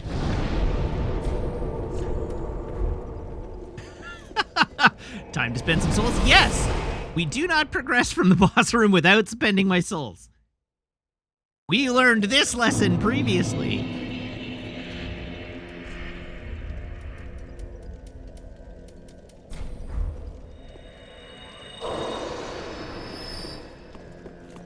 Welcome home, speak. Very well, then taken. Let these...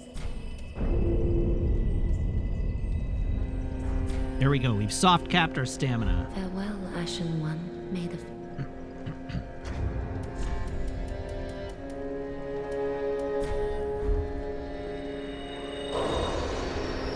Welcome, speak. Very well, then taken.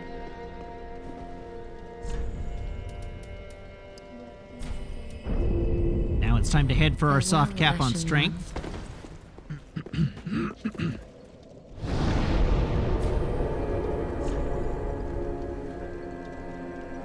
Hi, how you doing? You still got all your fingers?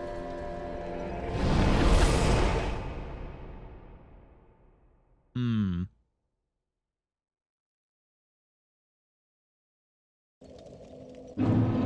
Cap strength and then respec into full luck. I like it. Praise the door.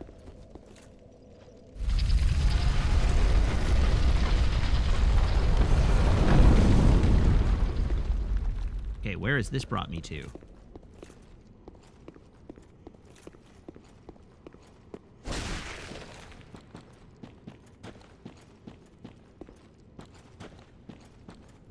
Sure are a lot of dead people down here.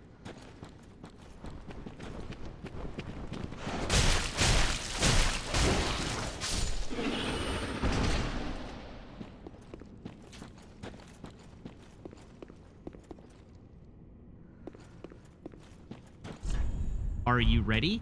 I don't know. Am I ready? Path of the Dragon.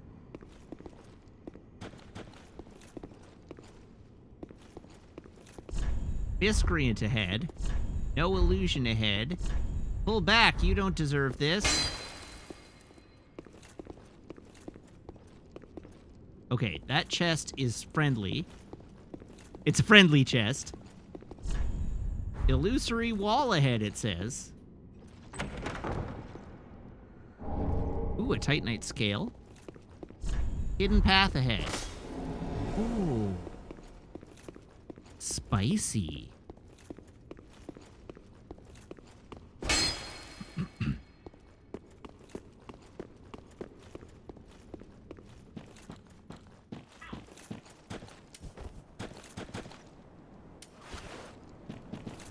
Okay.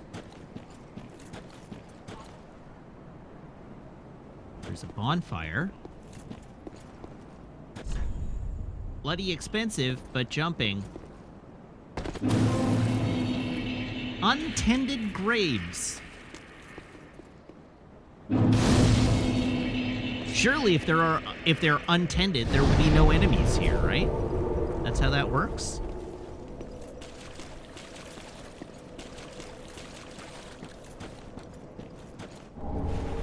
Shriving stone.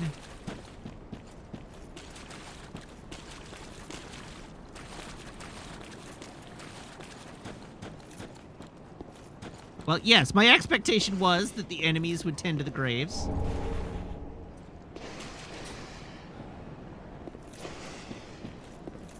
How did I find this area? I beat the Consumed King, and there was a hidden wall behind the Consumed King that brought me here. Oh, it's these guys. Hey, these guys. Can I interest you in murder?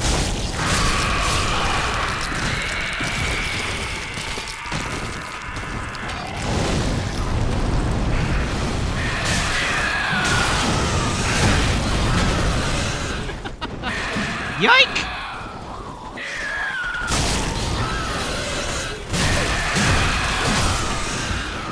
Whoa!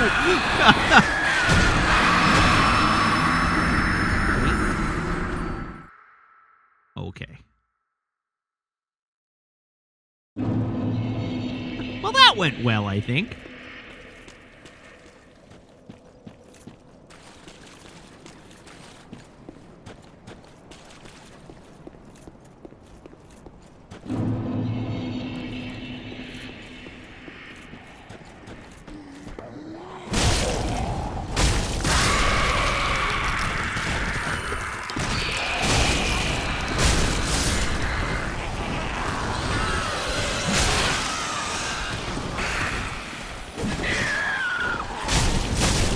God, it's status ailments in the zone.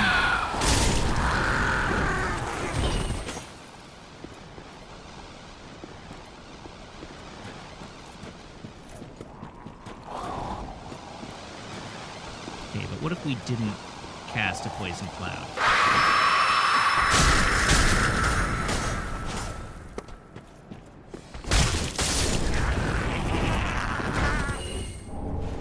Ashen Estus Ring.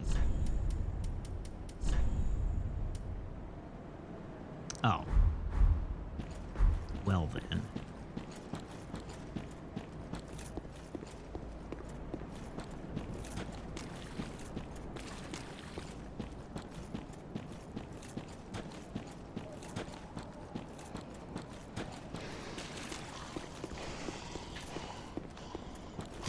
Go balls.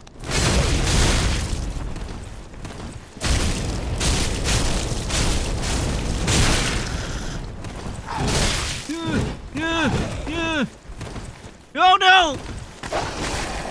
Leave me alone! I want to live!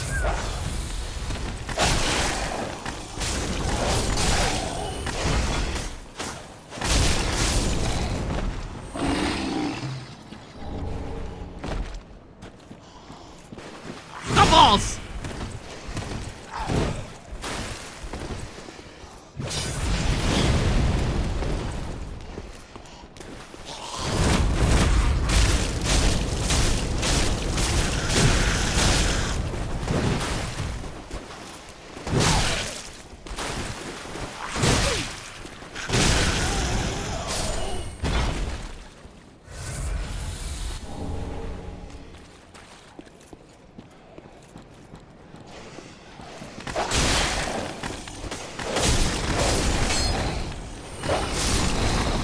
Hello, Ghost of Jeff Goldblum. Welcome to the Untended Graves.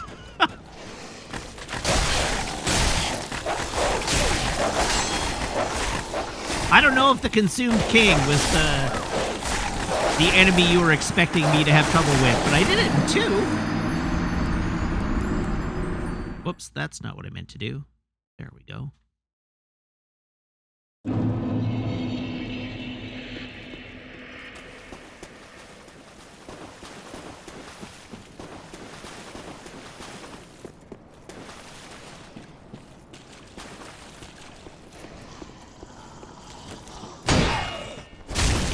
I blocked!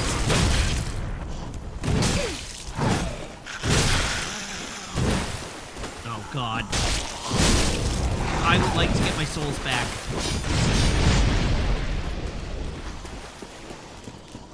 Where's my puddle? Where's my puddle? Ow! Ow! Ow! Wow, I don't know where my puddle went.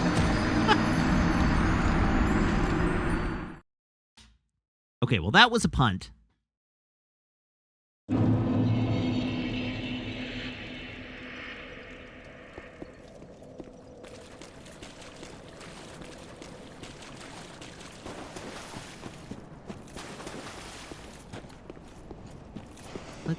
Let's see what's over here this time, maybe.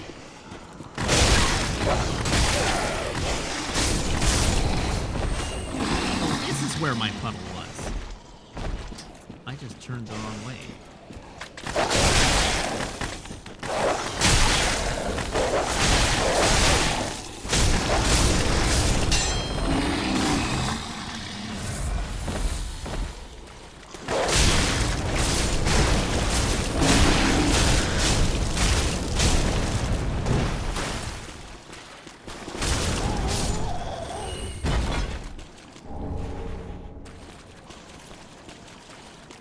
Okay, good grief.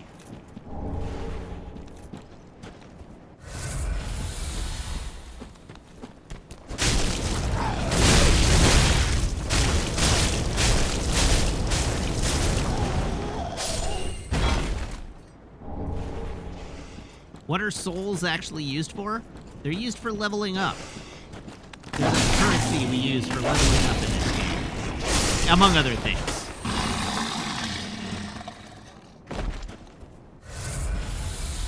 It's sort of like XP and sort of like money. It's used as both.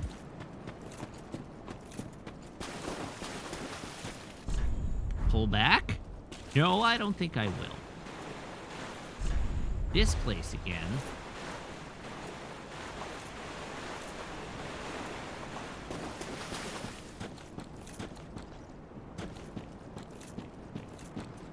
Oh, Jesus.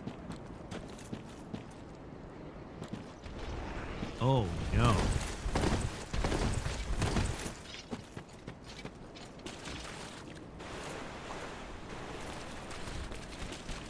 What if I didn't fight two of them at once?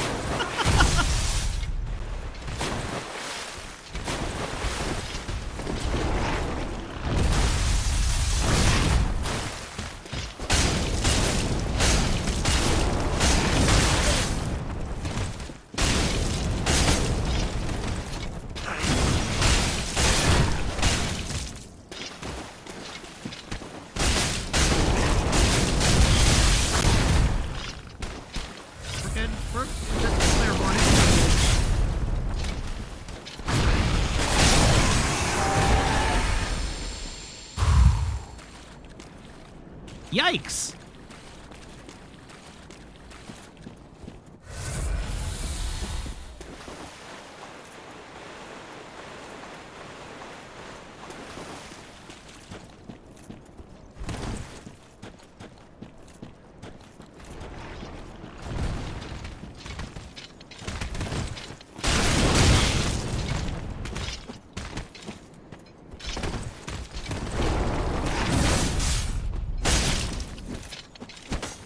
God, I wish I would stop kicking when I'm not trying to kick.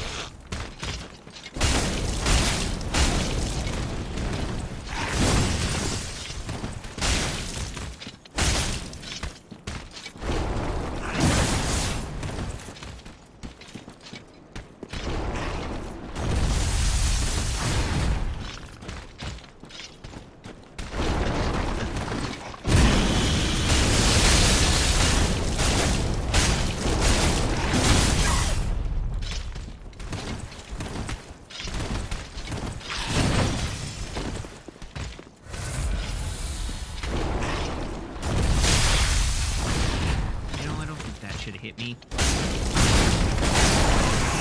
Dumbo 3K, thank you very much for the resub. Now for 5 months.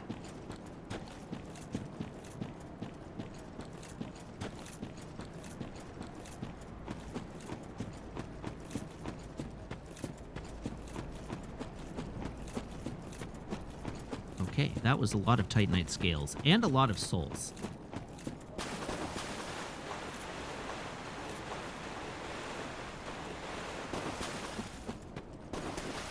So now I'm nervous about losing those souls, of course.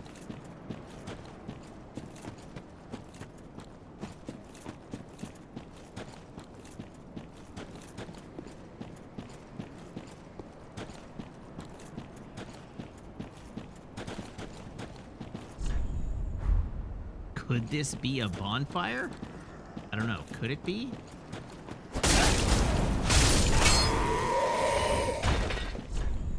Could this be a bonfire? No, I'd kind of like it to be a bonfire. Uh-oh. Oh! Okay, now I'm a bonfire.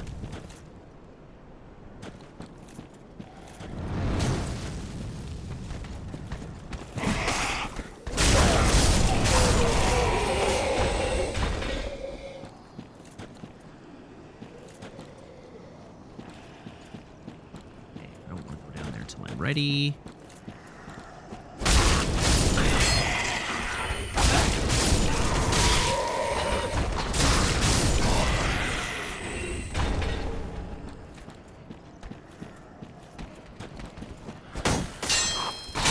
Ow! Unfortunate.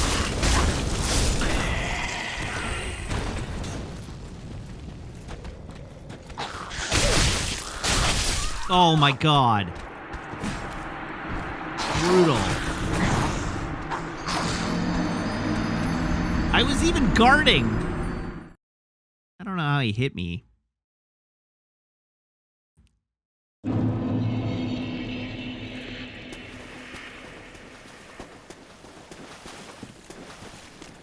Is this just a negaverse of the starting area? It does seem to be, yes.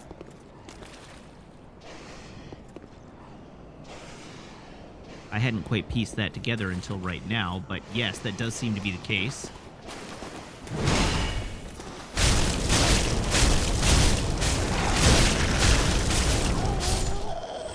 Eight consecutive attacks. Hell yeah.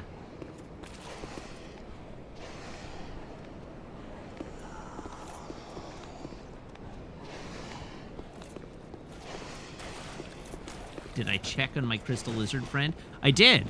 There were two of them. I beat them both.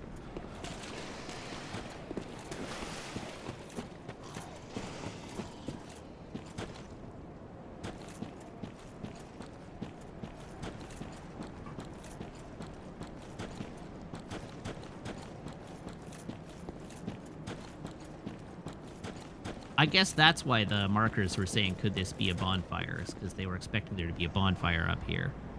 Or they were suggesting there should have been a bonfire up here. Because that's where the bonfire was in the starting area. I get it.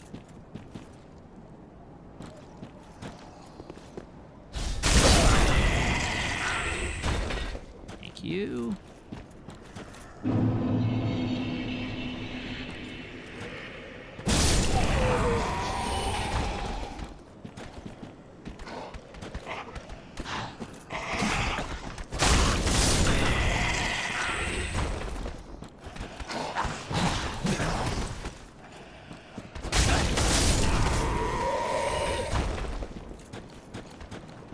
Sometimes you gotta use a shield, Theodore. Sometimes you gotta use a shield. There's no avoiding it. Sometimes you just gotta. Or else that happens.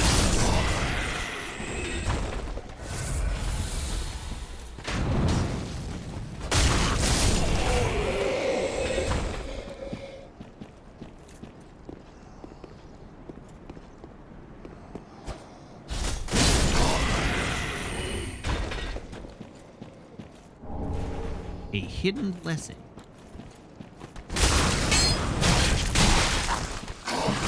Rude.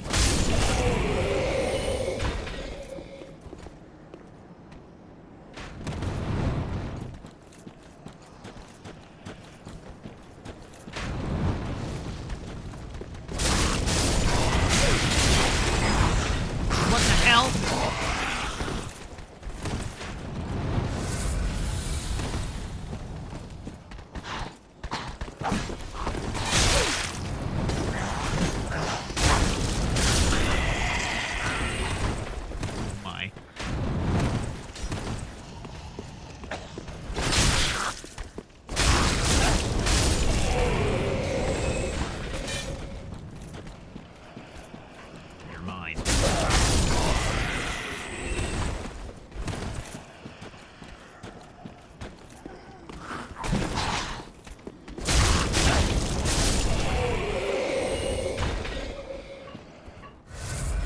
Boy, Maple really does not want to settle down tonight.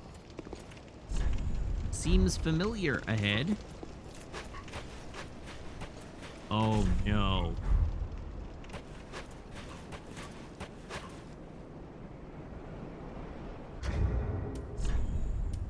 Oh no.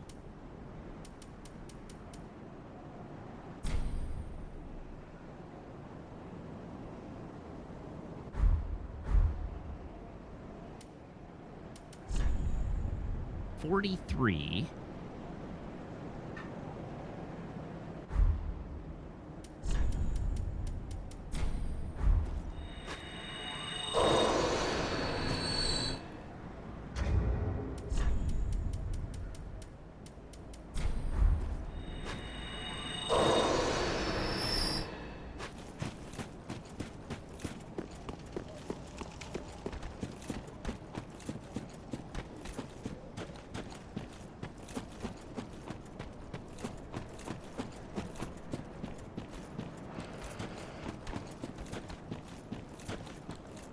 Where's my bonfire? Clap, clap, clap, clap, clap.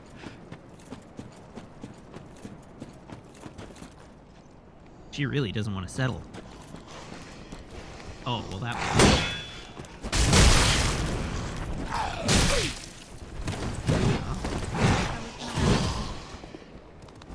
Oh, I shouldn't...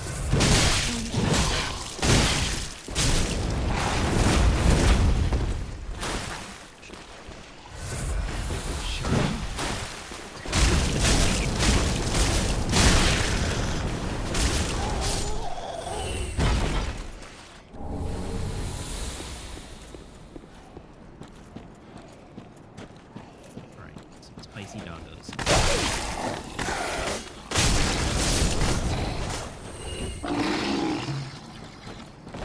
Wait, poor puppy, right? It's just going off tonight. Just mad at me.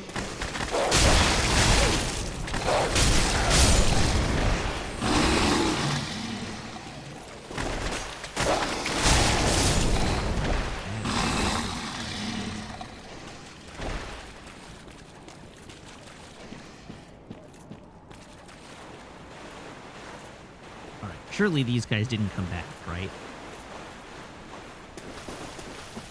They wouldn't have respawned after I killed them? No, they didn't. Okay. Diabor says heal, but I think actually I have killed all of the enemies in this area, minus the boss now. I don't believe there are any enemies to hurt me. Oh, that's a lot.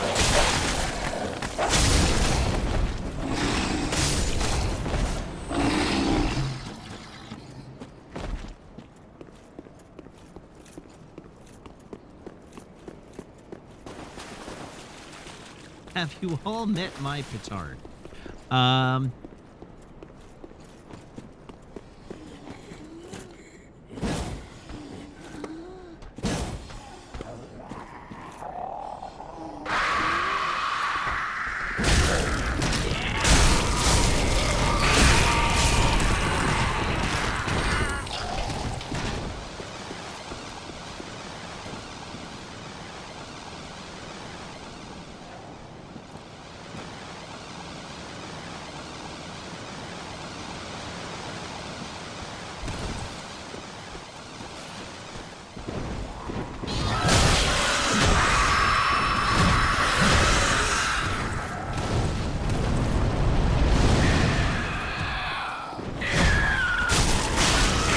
In truth, I did forget about these guys, but I'm glad they're here.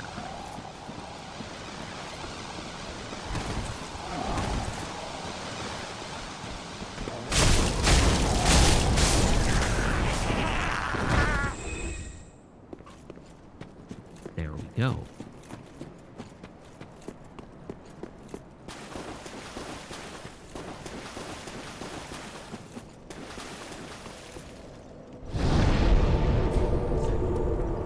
Travel back to Firelink.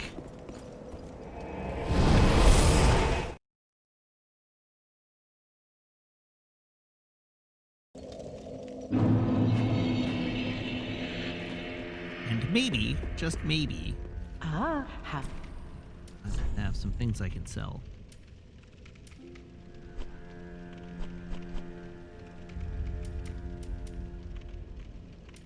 Oh. Since when do I have 3 Lothric swords?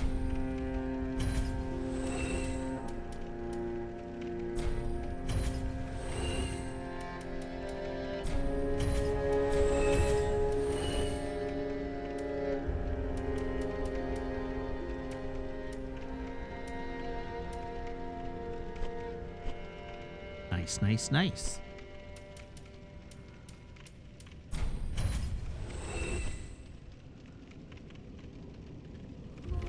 Any duplicate hats that we can see? And that I can notice. No duplicate gloves that I can see. Duplicate pants.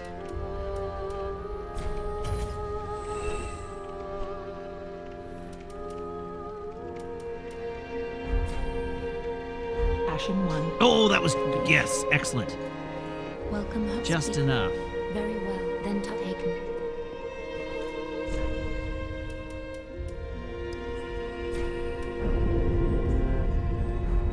Farewell, Ashen One. All right, now I can fight the... Is that the Swedish chef?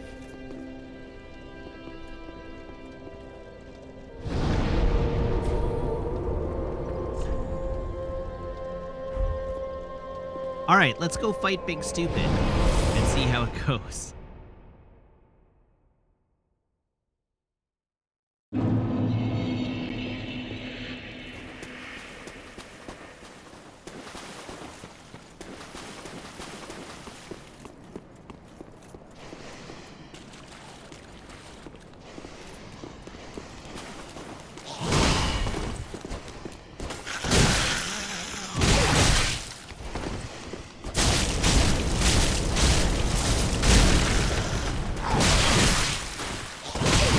Get to Big Stupid.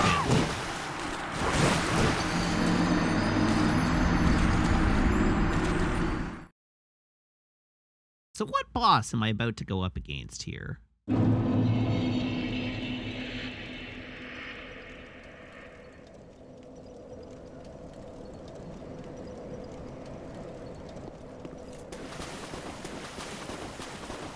Maybe the real Big Stupid was inside us all along. Well, if it was, it's now in puddles all over the ground.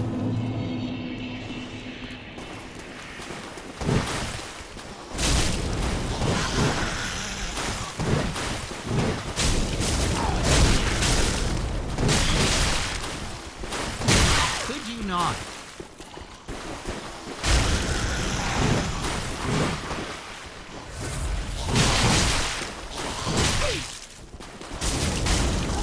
I really would like to go into this boss fight with as many Estus flasks as possible. So if you could, you know, stop beating on me for a second or two, I'd appreciate it. Ah, balls.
All right, how bad could it possibly be?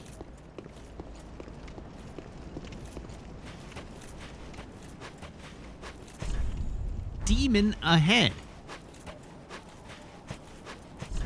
Be wary of recklessness. Treasure ahead in short night.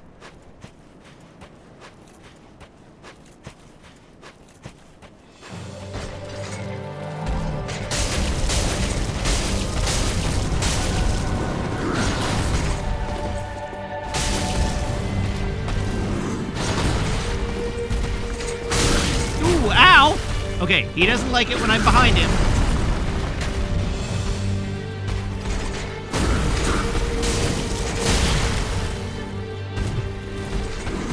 Doesn't seem to like it much when I'm in front of him either.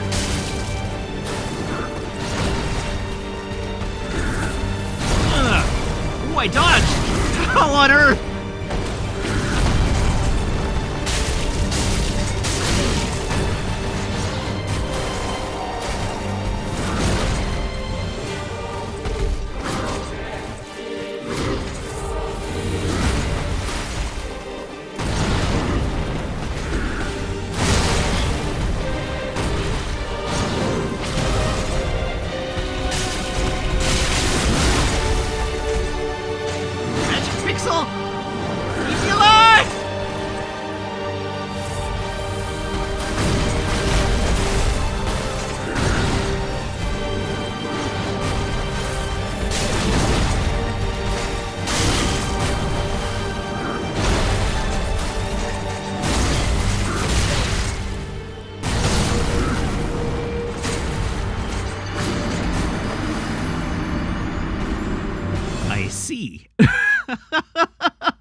Be wary of recklessness indeed.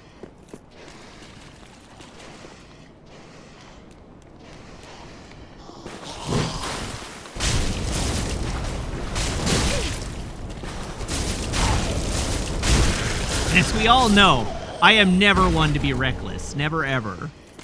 That's not something I would ever do.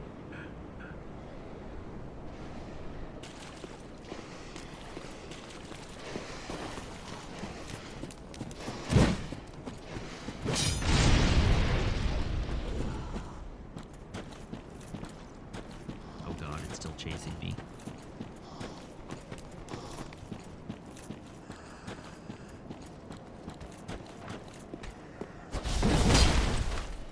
Really?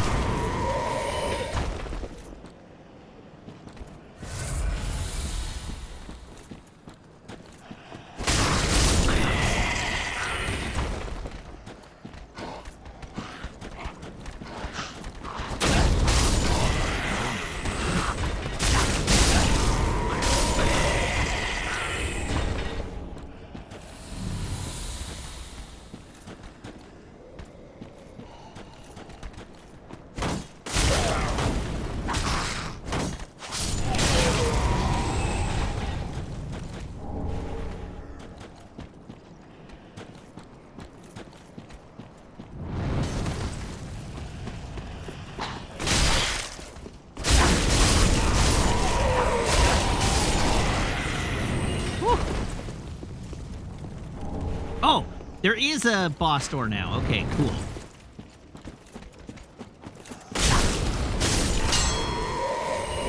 So from now on, I can just run into the fog door. Let's top up. And try again.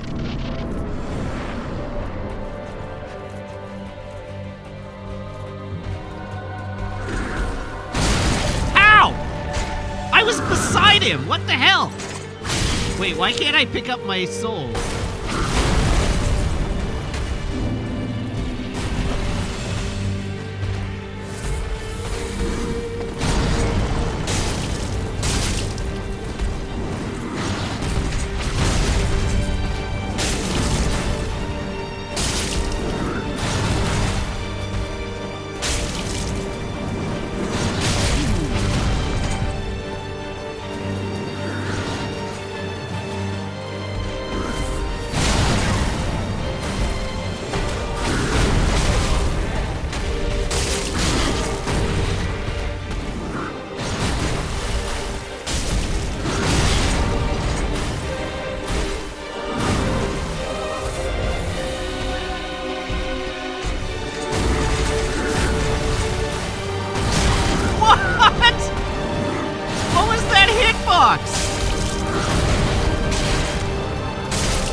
This is the boss that made you learn how to parry, hey?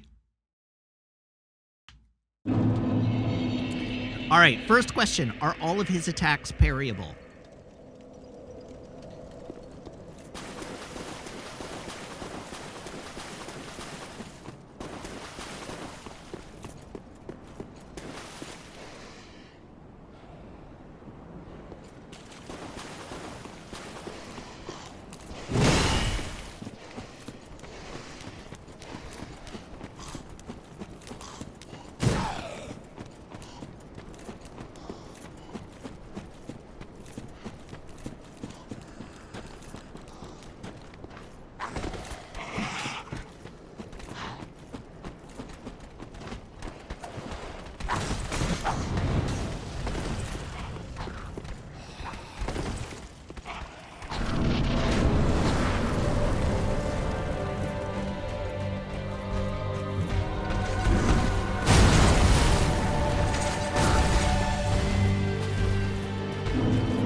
Way early.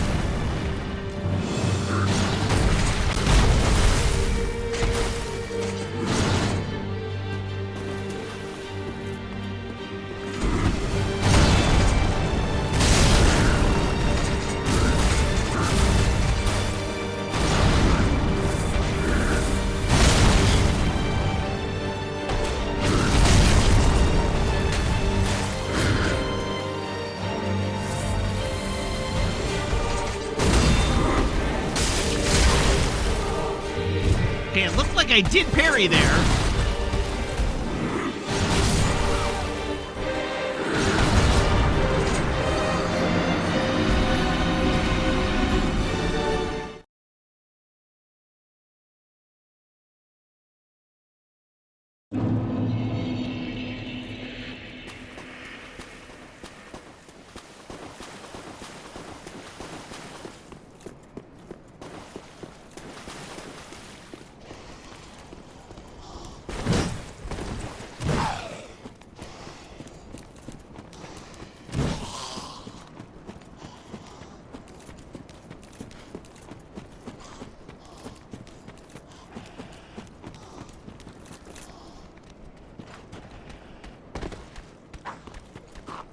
I think to check down here.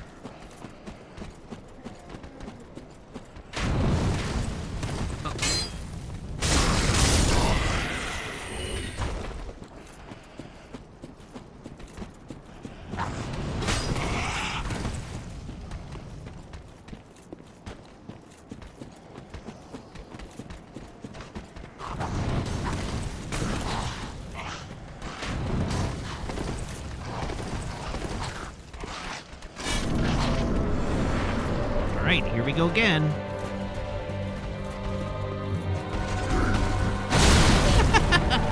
A million years early. There's the puddle.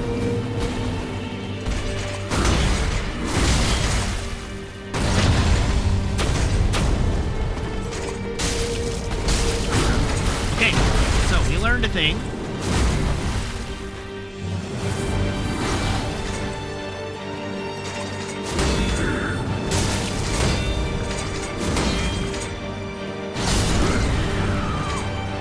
I got one successful parry in.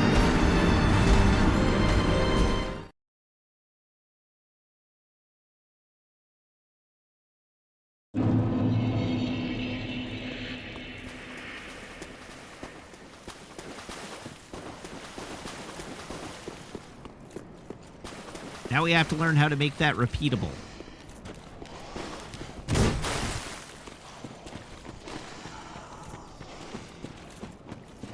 If you're gonna write the nickname, add it to the database.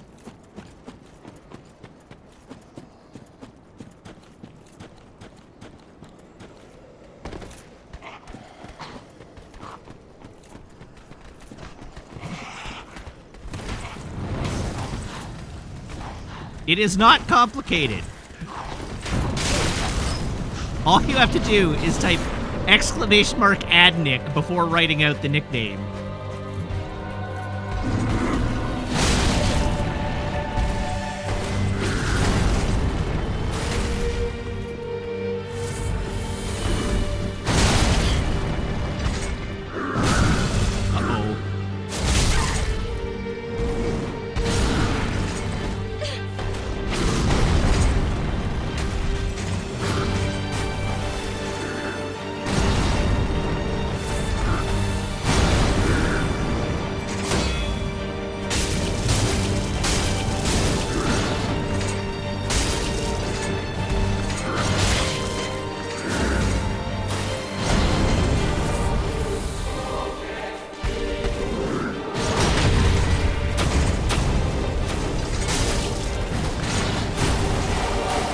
Oh, I pissed it off. Uh-oh.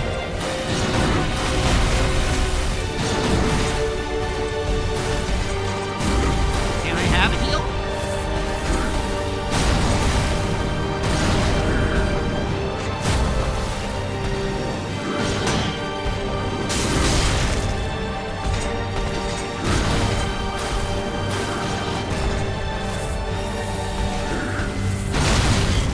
No, I did not. Owie wowie.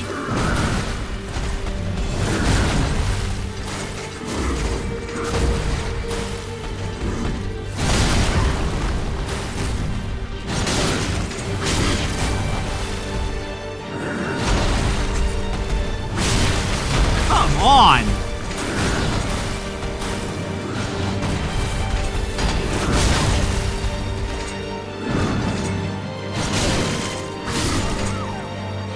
Holy moly!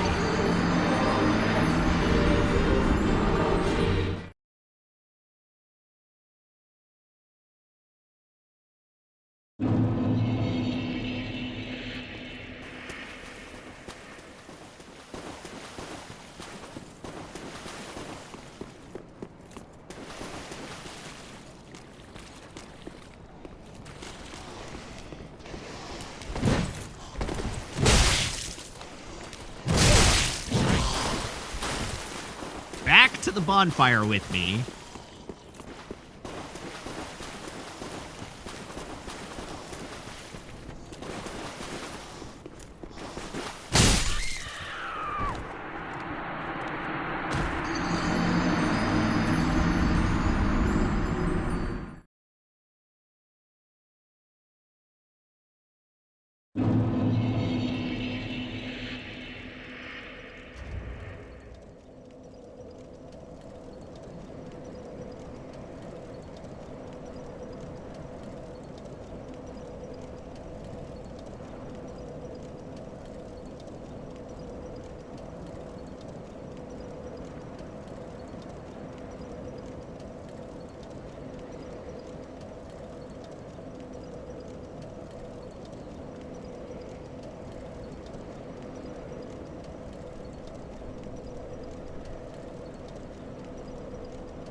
All right, I'm back.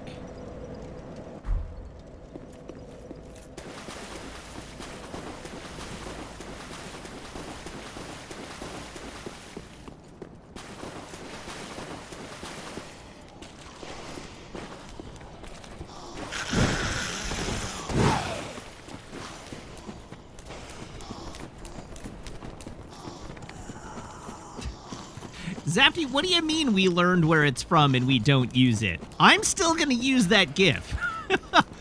I am absolutely not going to stop using that GIF.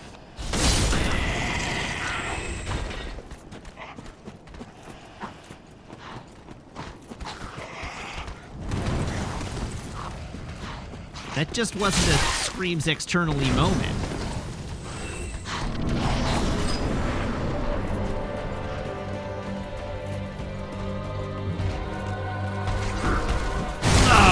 I always go way early on that.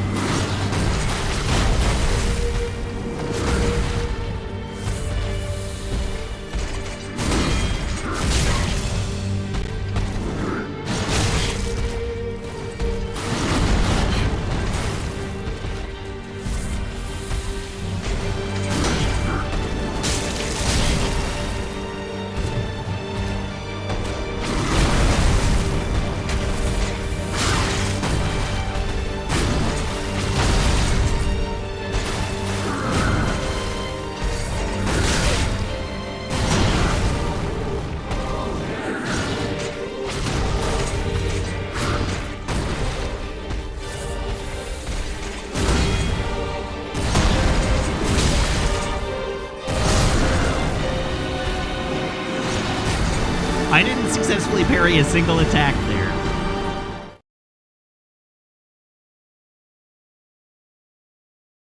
Oh, swap to a buckler and an upgraded great weapon.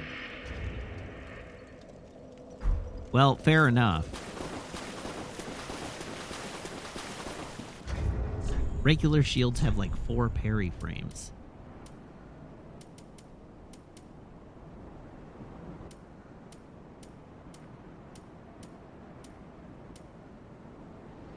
How do I know what a buckler is?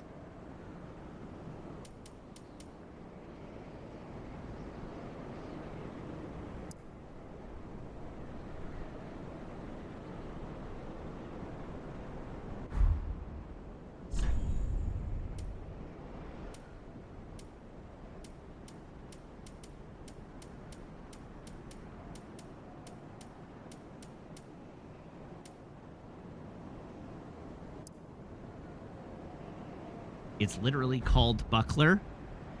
Oh.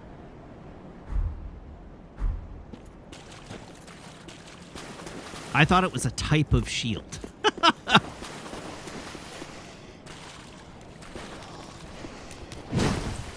Because, you know, it is a type of shield.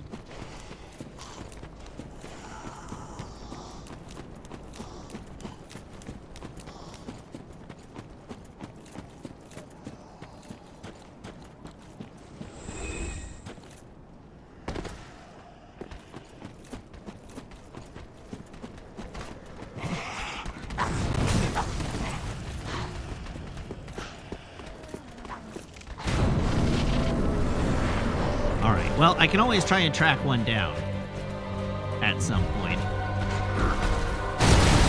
But let's just tough this out for the moment.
God!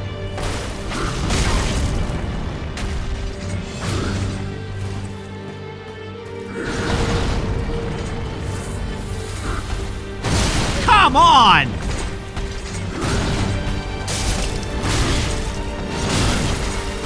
How is he so fast? Jesus!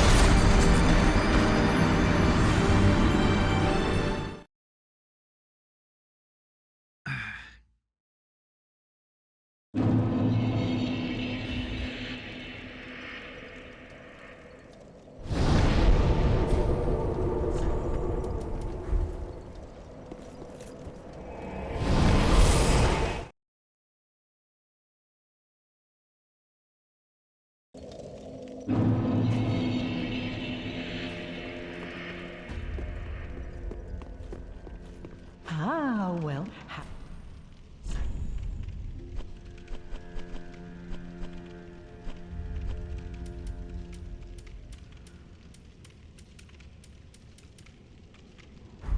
Ashen One, be short. What do I think I can give you? I don't have an undead bone shard. Twitch TV's Frank, yes, technically that was a punt. Ah, just wasn't it?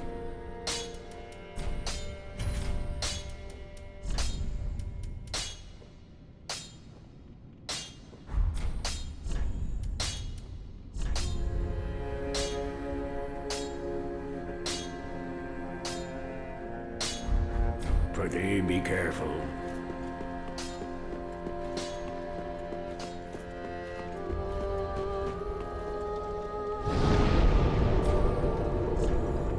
Okay, I guess I could go do some other things and then come back to this boss at a little later point. I don't have to fight him right now.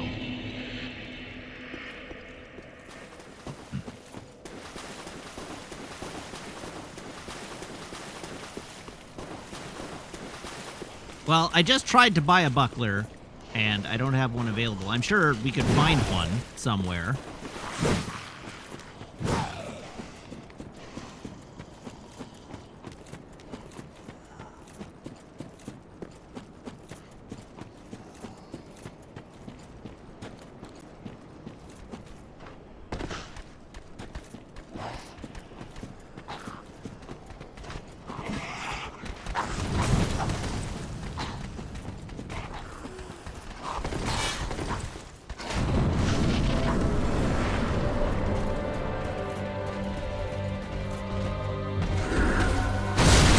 What the hell? What are iframes?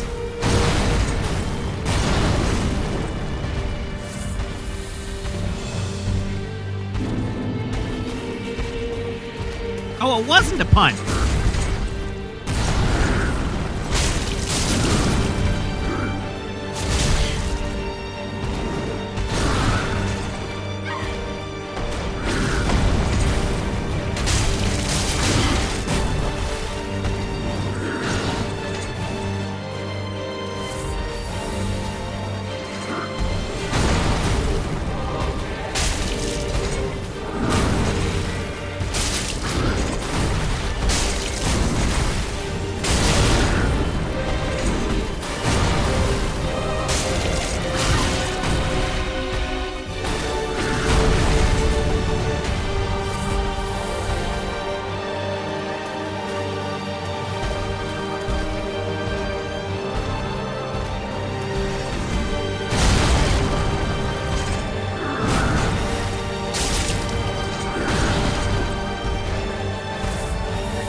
Good Lord!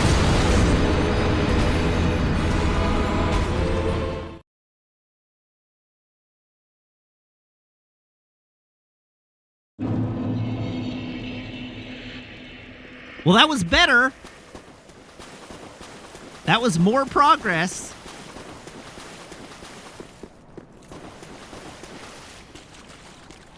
I found a couple of holes in his timing to heal in phase 2.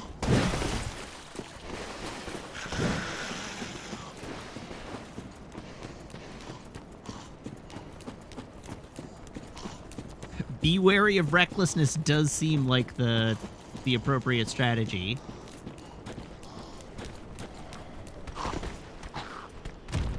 Oh, balls.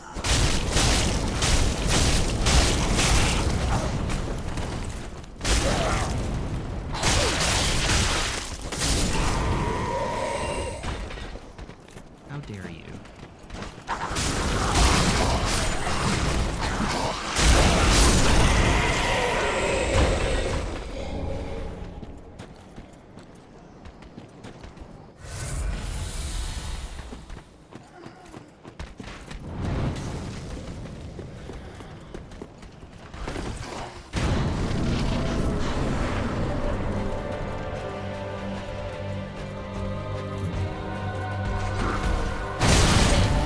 How is it that hits me every single time?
Wow, I didn't even make it to phase 2.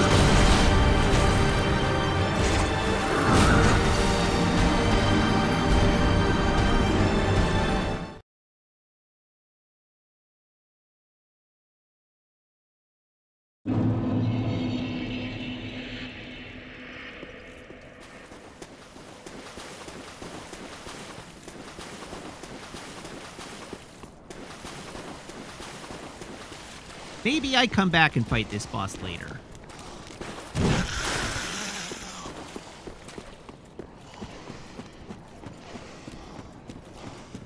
Oh, there's only a half hour left in the stream? Really? Wow, tonight flew by.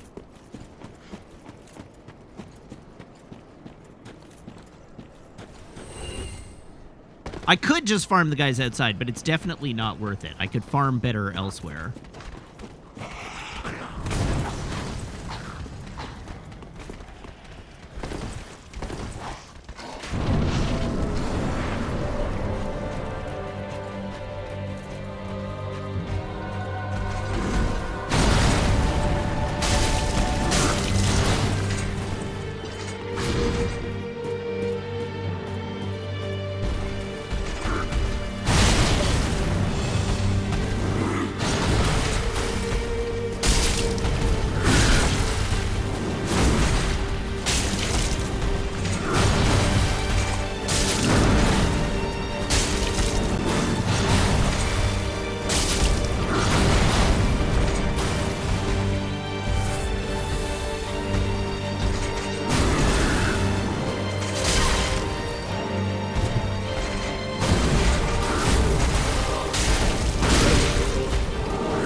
I don't really care that the puddle has souls. We're dealing with like a soul puddle that's got like 1,700 souls in it. I don't care.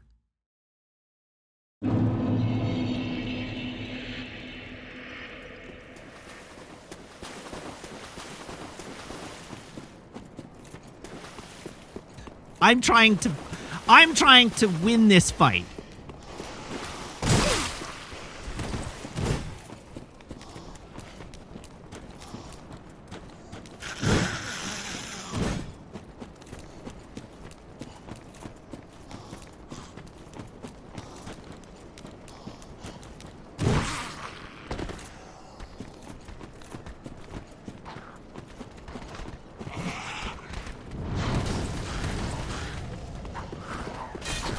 Run back on this one does honk.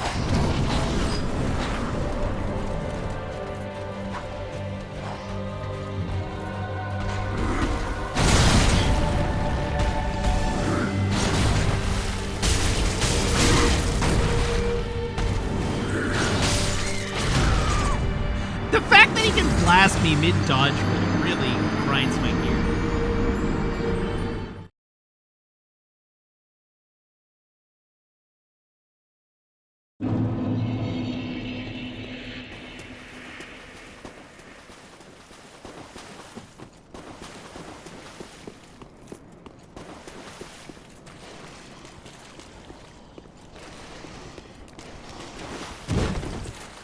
Like, excuse me, sir. I thought I had some iframes there.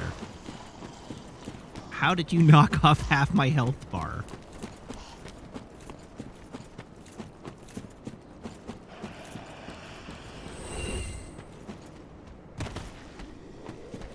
Wait, how did that guy die?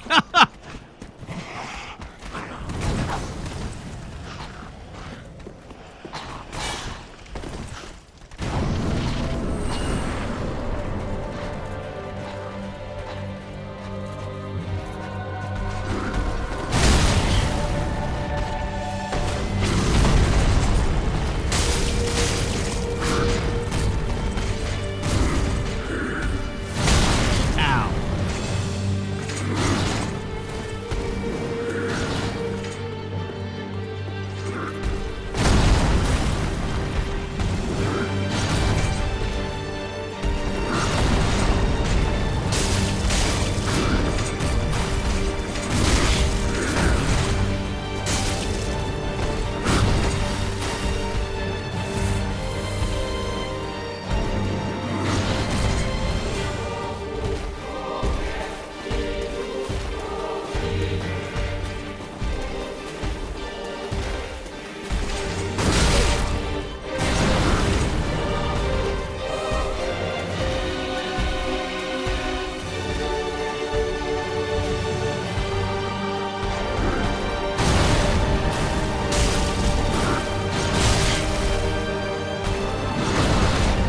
In what universe did that attack hit?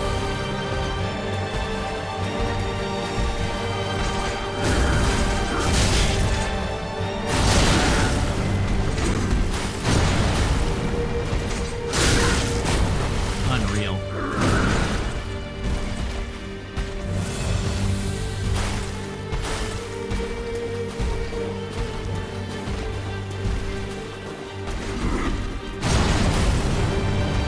I love the one suggestion in chat. It was like, my strategy for this was to keep my distance and punish his jump attack. And he hasn't jump attacked once.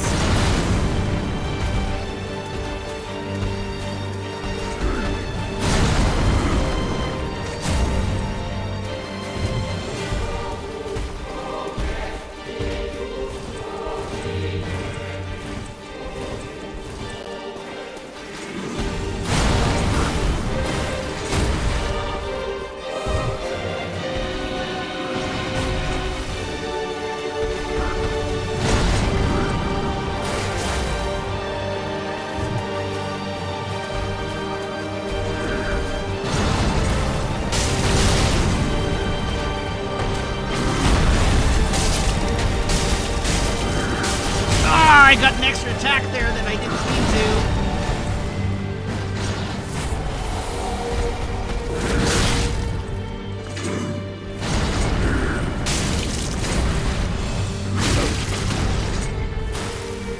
No, thank you. No, thank you. I'll pass. Much appreciated, but I'm good. I'm good, thanks.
Wow, bull crap.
I'm in trouble now. That was not when I wanted to advance the phase of the fight.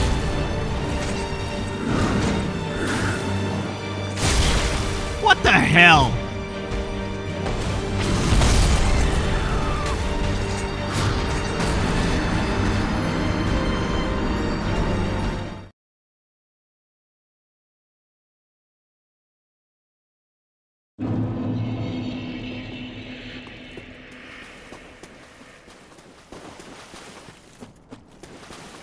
Fight's not just hard.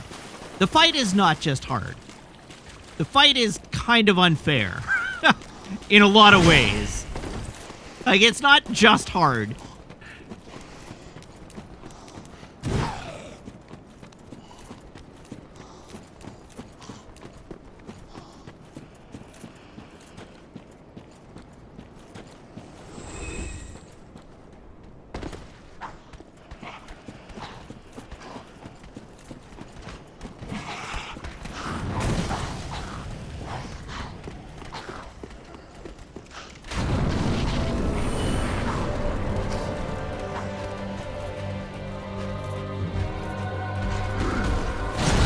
No!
There is some real bullshit going on in this fight.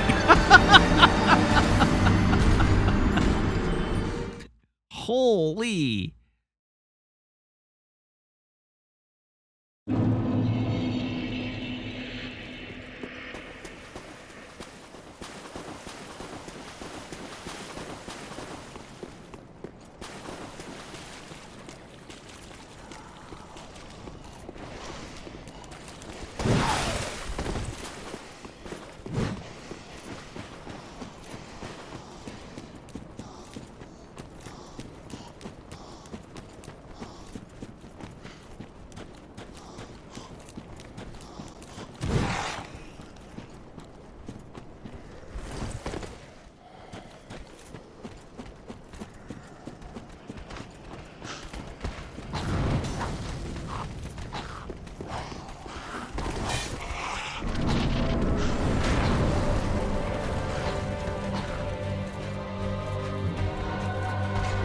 thank you.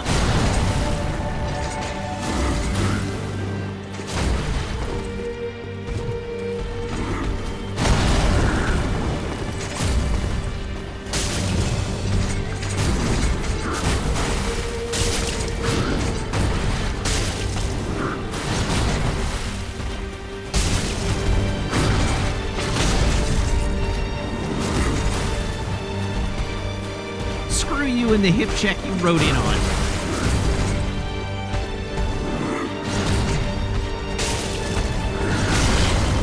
And that.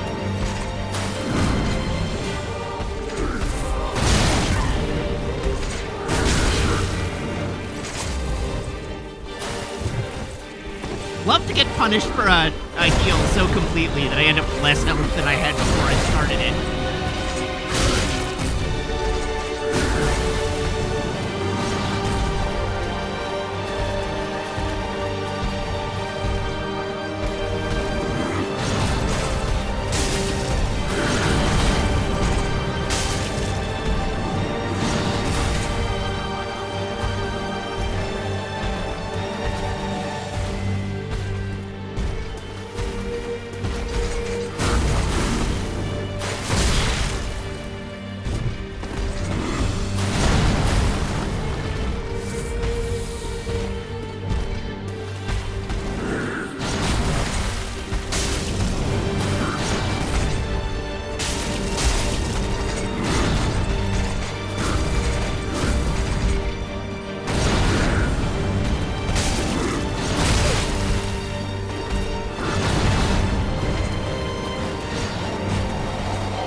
Okay, here we go.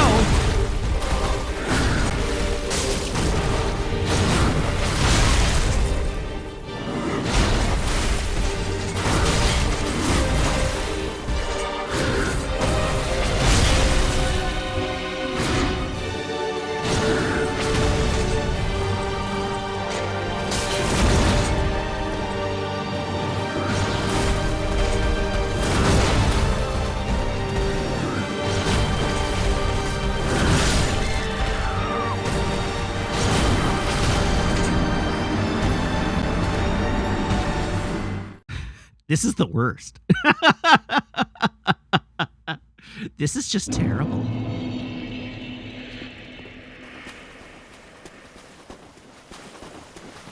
The first phase is hard. The second phase is just appalling.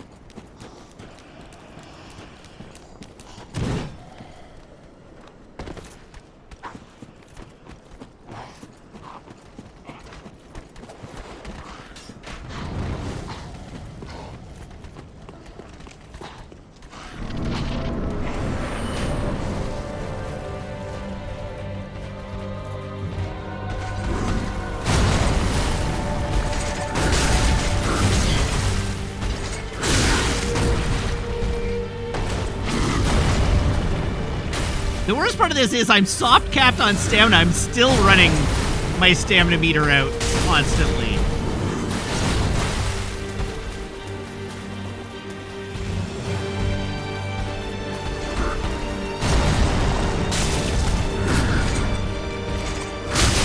Like, even just the resource management of this fight is hard.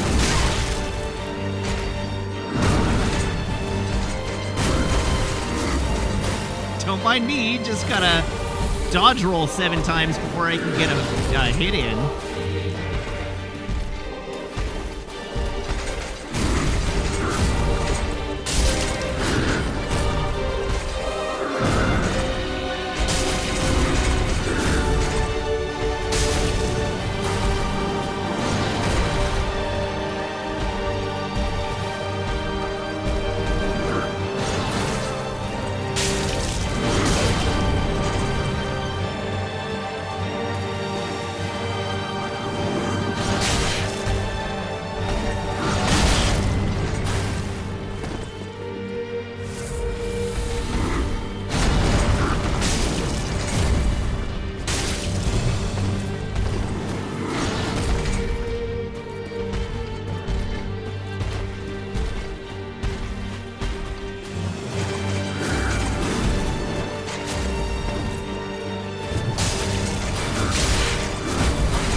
shouldn't heal there.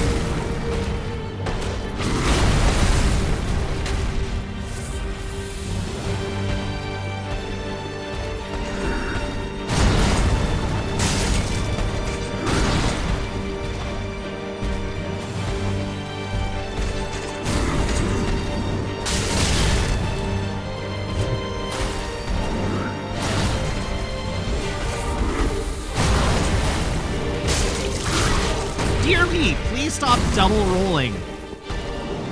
Note to self.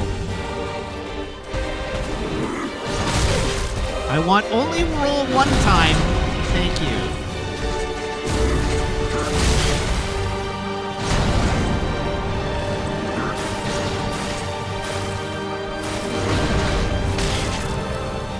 Are you kidding me?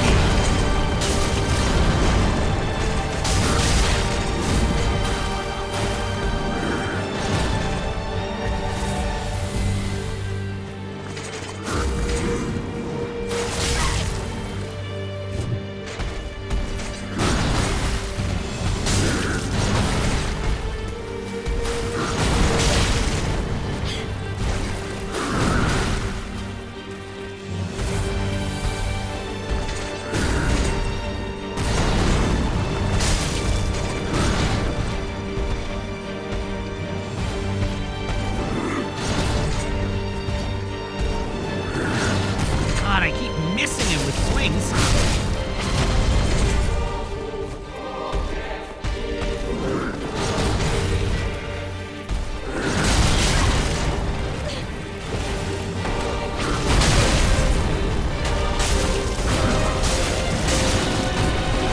Oh, I'm in so much trouble now!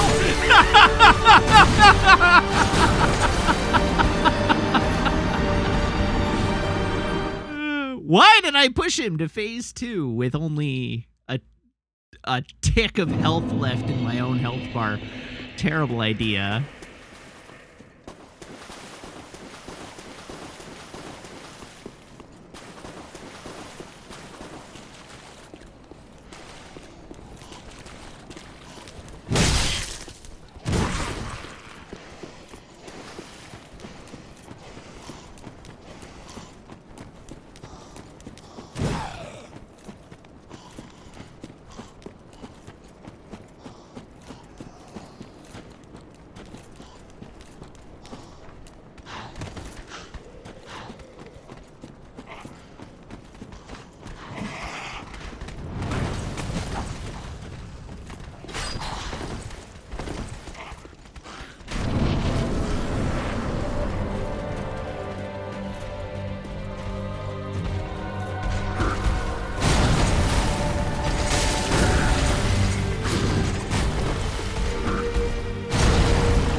No, that heal was not net positive for me.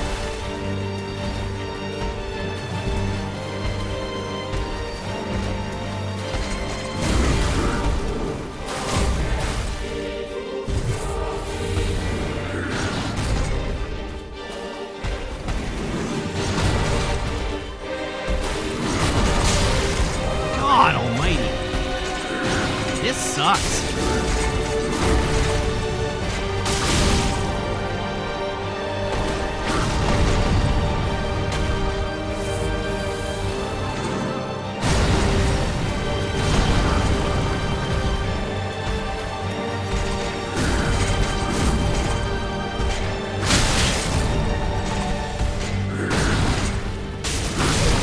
Now my attacks have started missing for no apparent reason.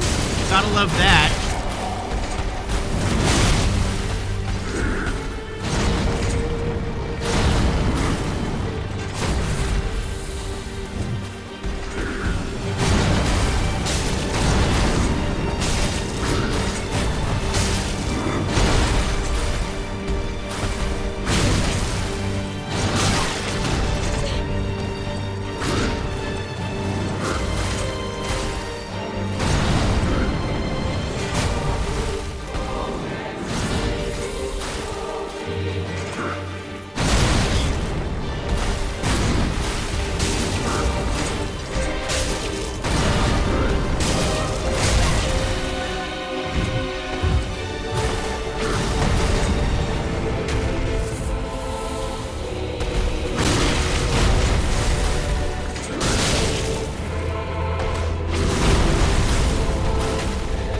Oh, no. Oh, God damn it.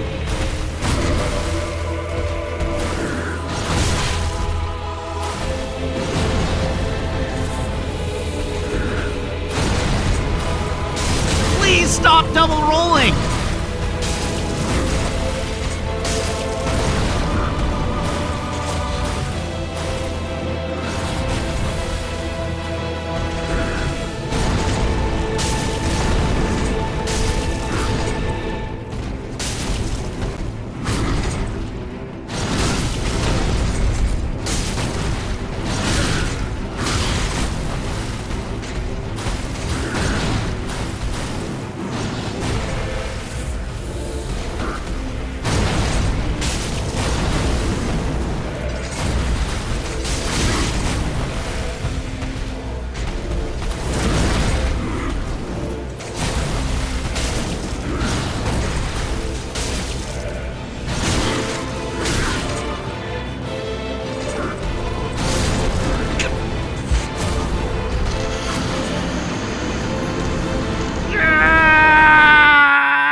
If I had just rolled to the right.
Not going so well.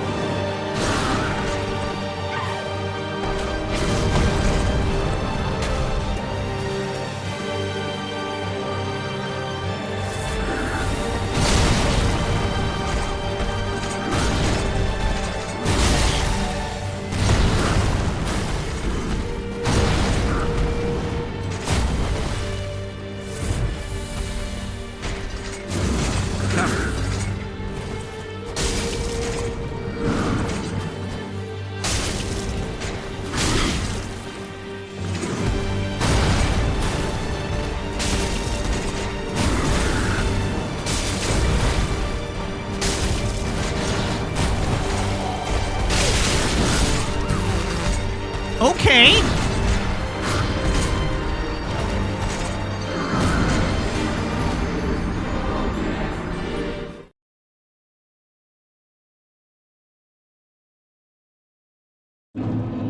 The problem is, like, now I don't want to go, like, we're at the end of stream, but I don't want to end stream because I feel like I'm a breath away from successfully doing this.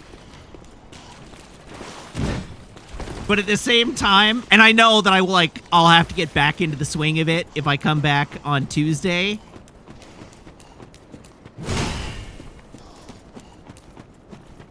But it is, yeah, it fully is the danger zone, because, like, I'm all keyed up now, too.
I would like to stop missing my hits.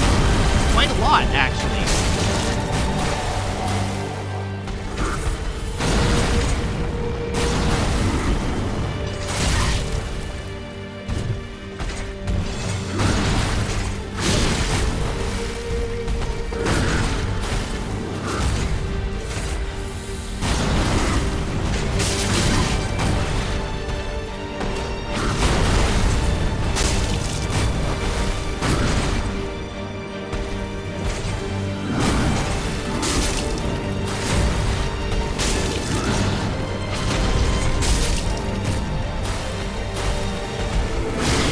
Oh, that shouldn't have hit me. That also shouldn't have hit me. None of that should have hit me.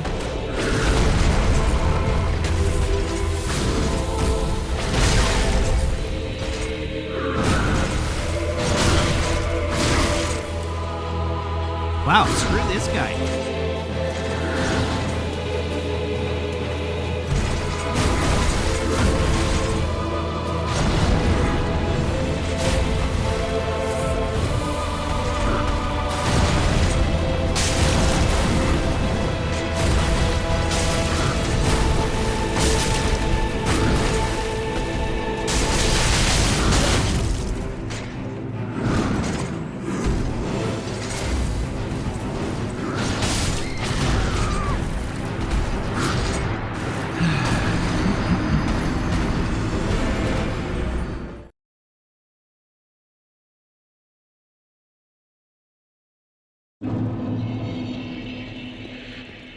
All right, one more try. We get one more tonight.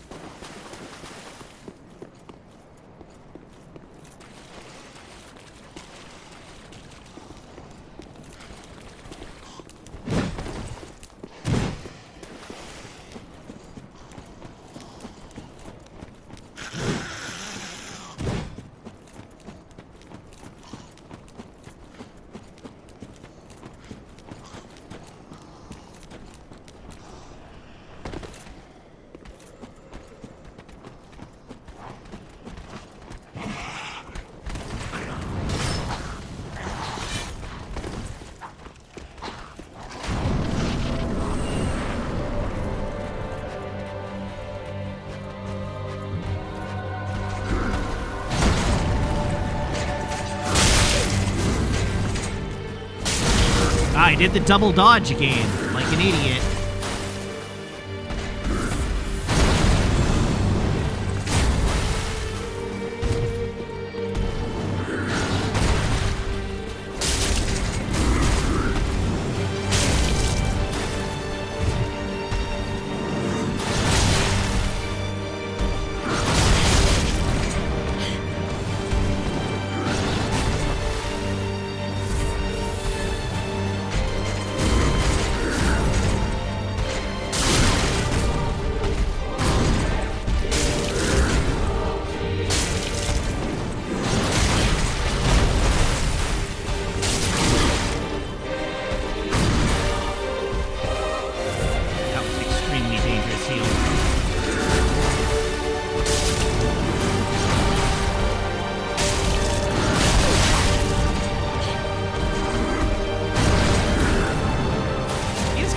double attacks on me.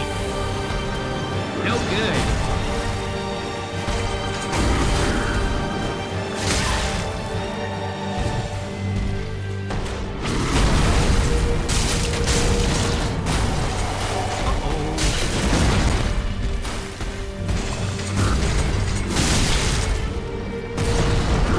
Well, I'm in trouble now.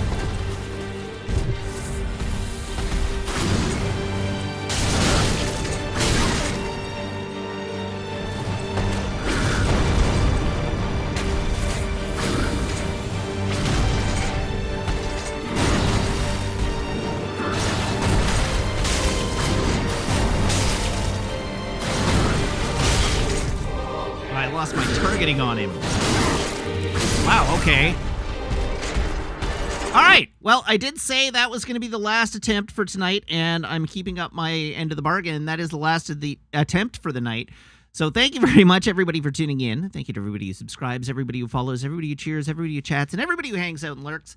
It's a genuine thrill to stream for you, and I hope you have as much fun watching as I do playing. I will be back on Tuesday, same Matt time, same Matt channel, here on twitch.tv/Wiggins. Playing more Dark Souls 3, maybe beating this boss, maybe moving on to something else. I guess we'll see. But you should tune in then, 6:30 p.m. Pacific Daylight Time. Until then, you can follow me on Twitter, YouTube, TikTok, and Instagram at Wiggins_TV. And, of course, you can join the Discord if you're a subscriber by making sure your Twitch account and Discord account are linked in Discord's backend, where my server will appear to you as if by magic among your linked servers. So let's give a quick look, see if there's anybody online that I can throw to this evening. Let's find out.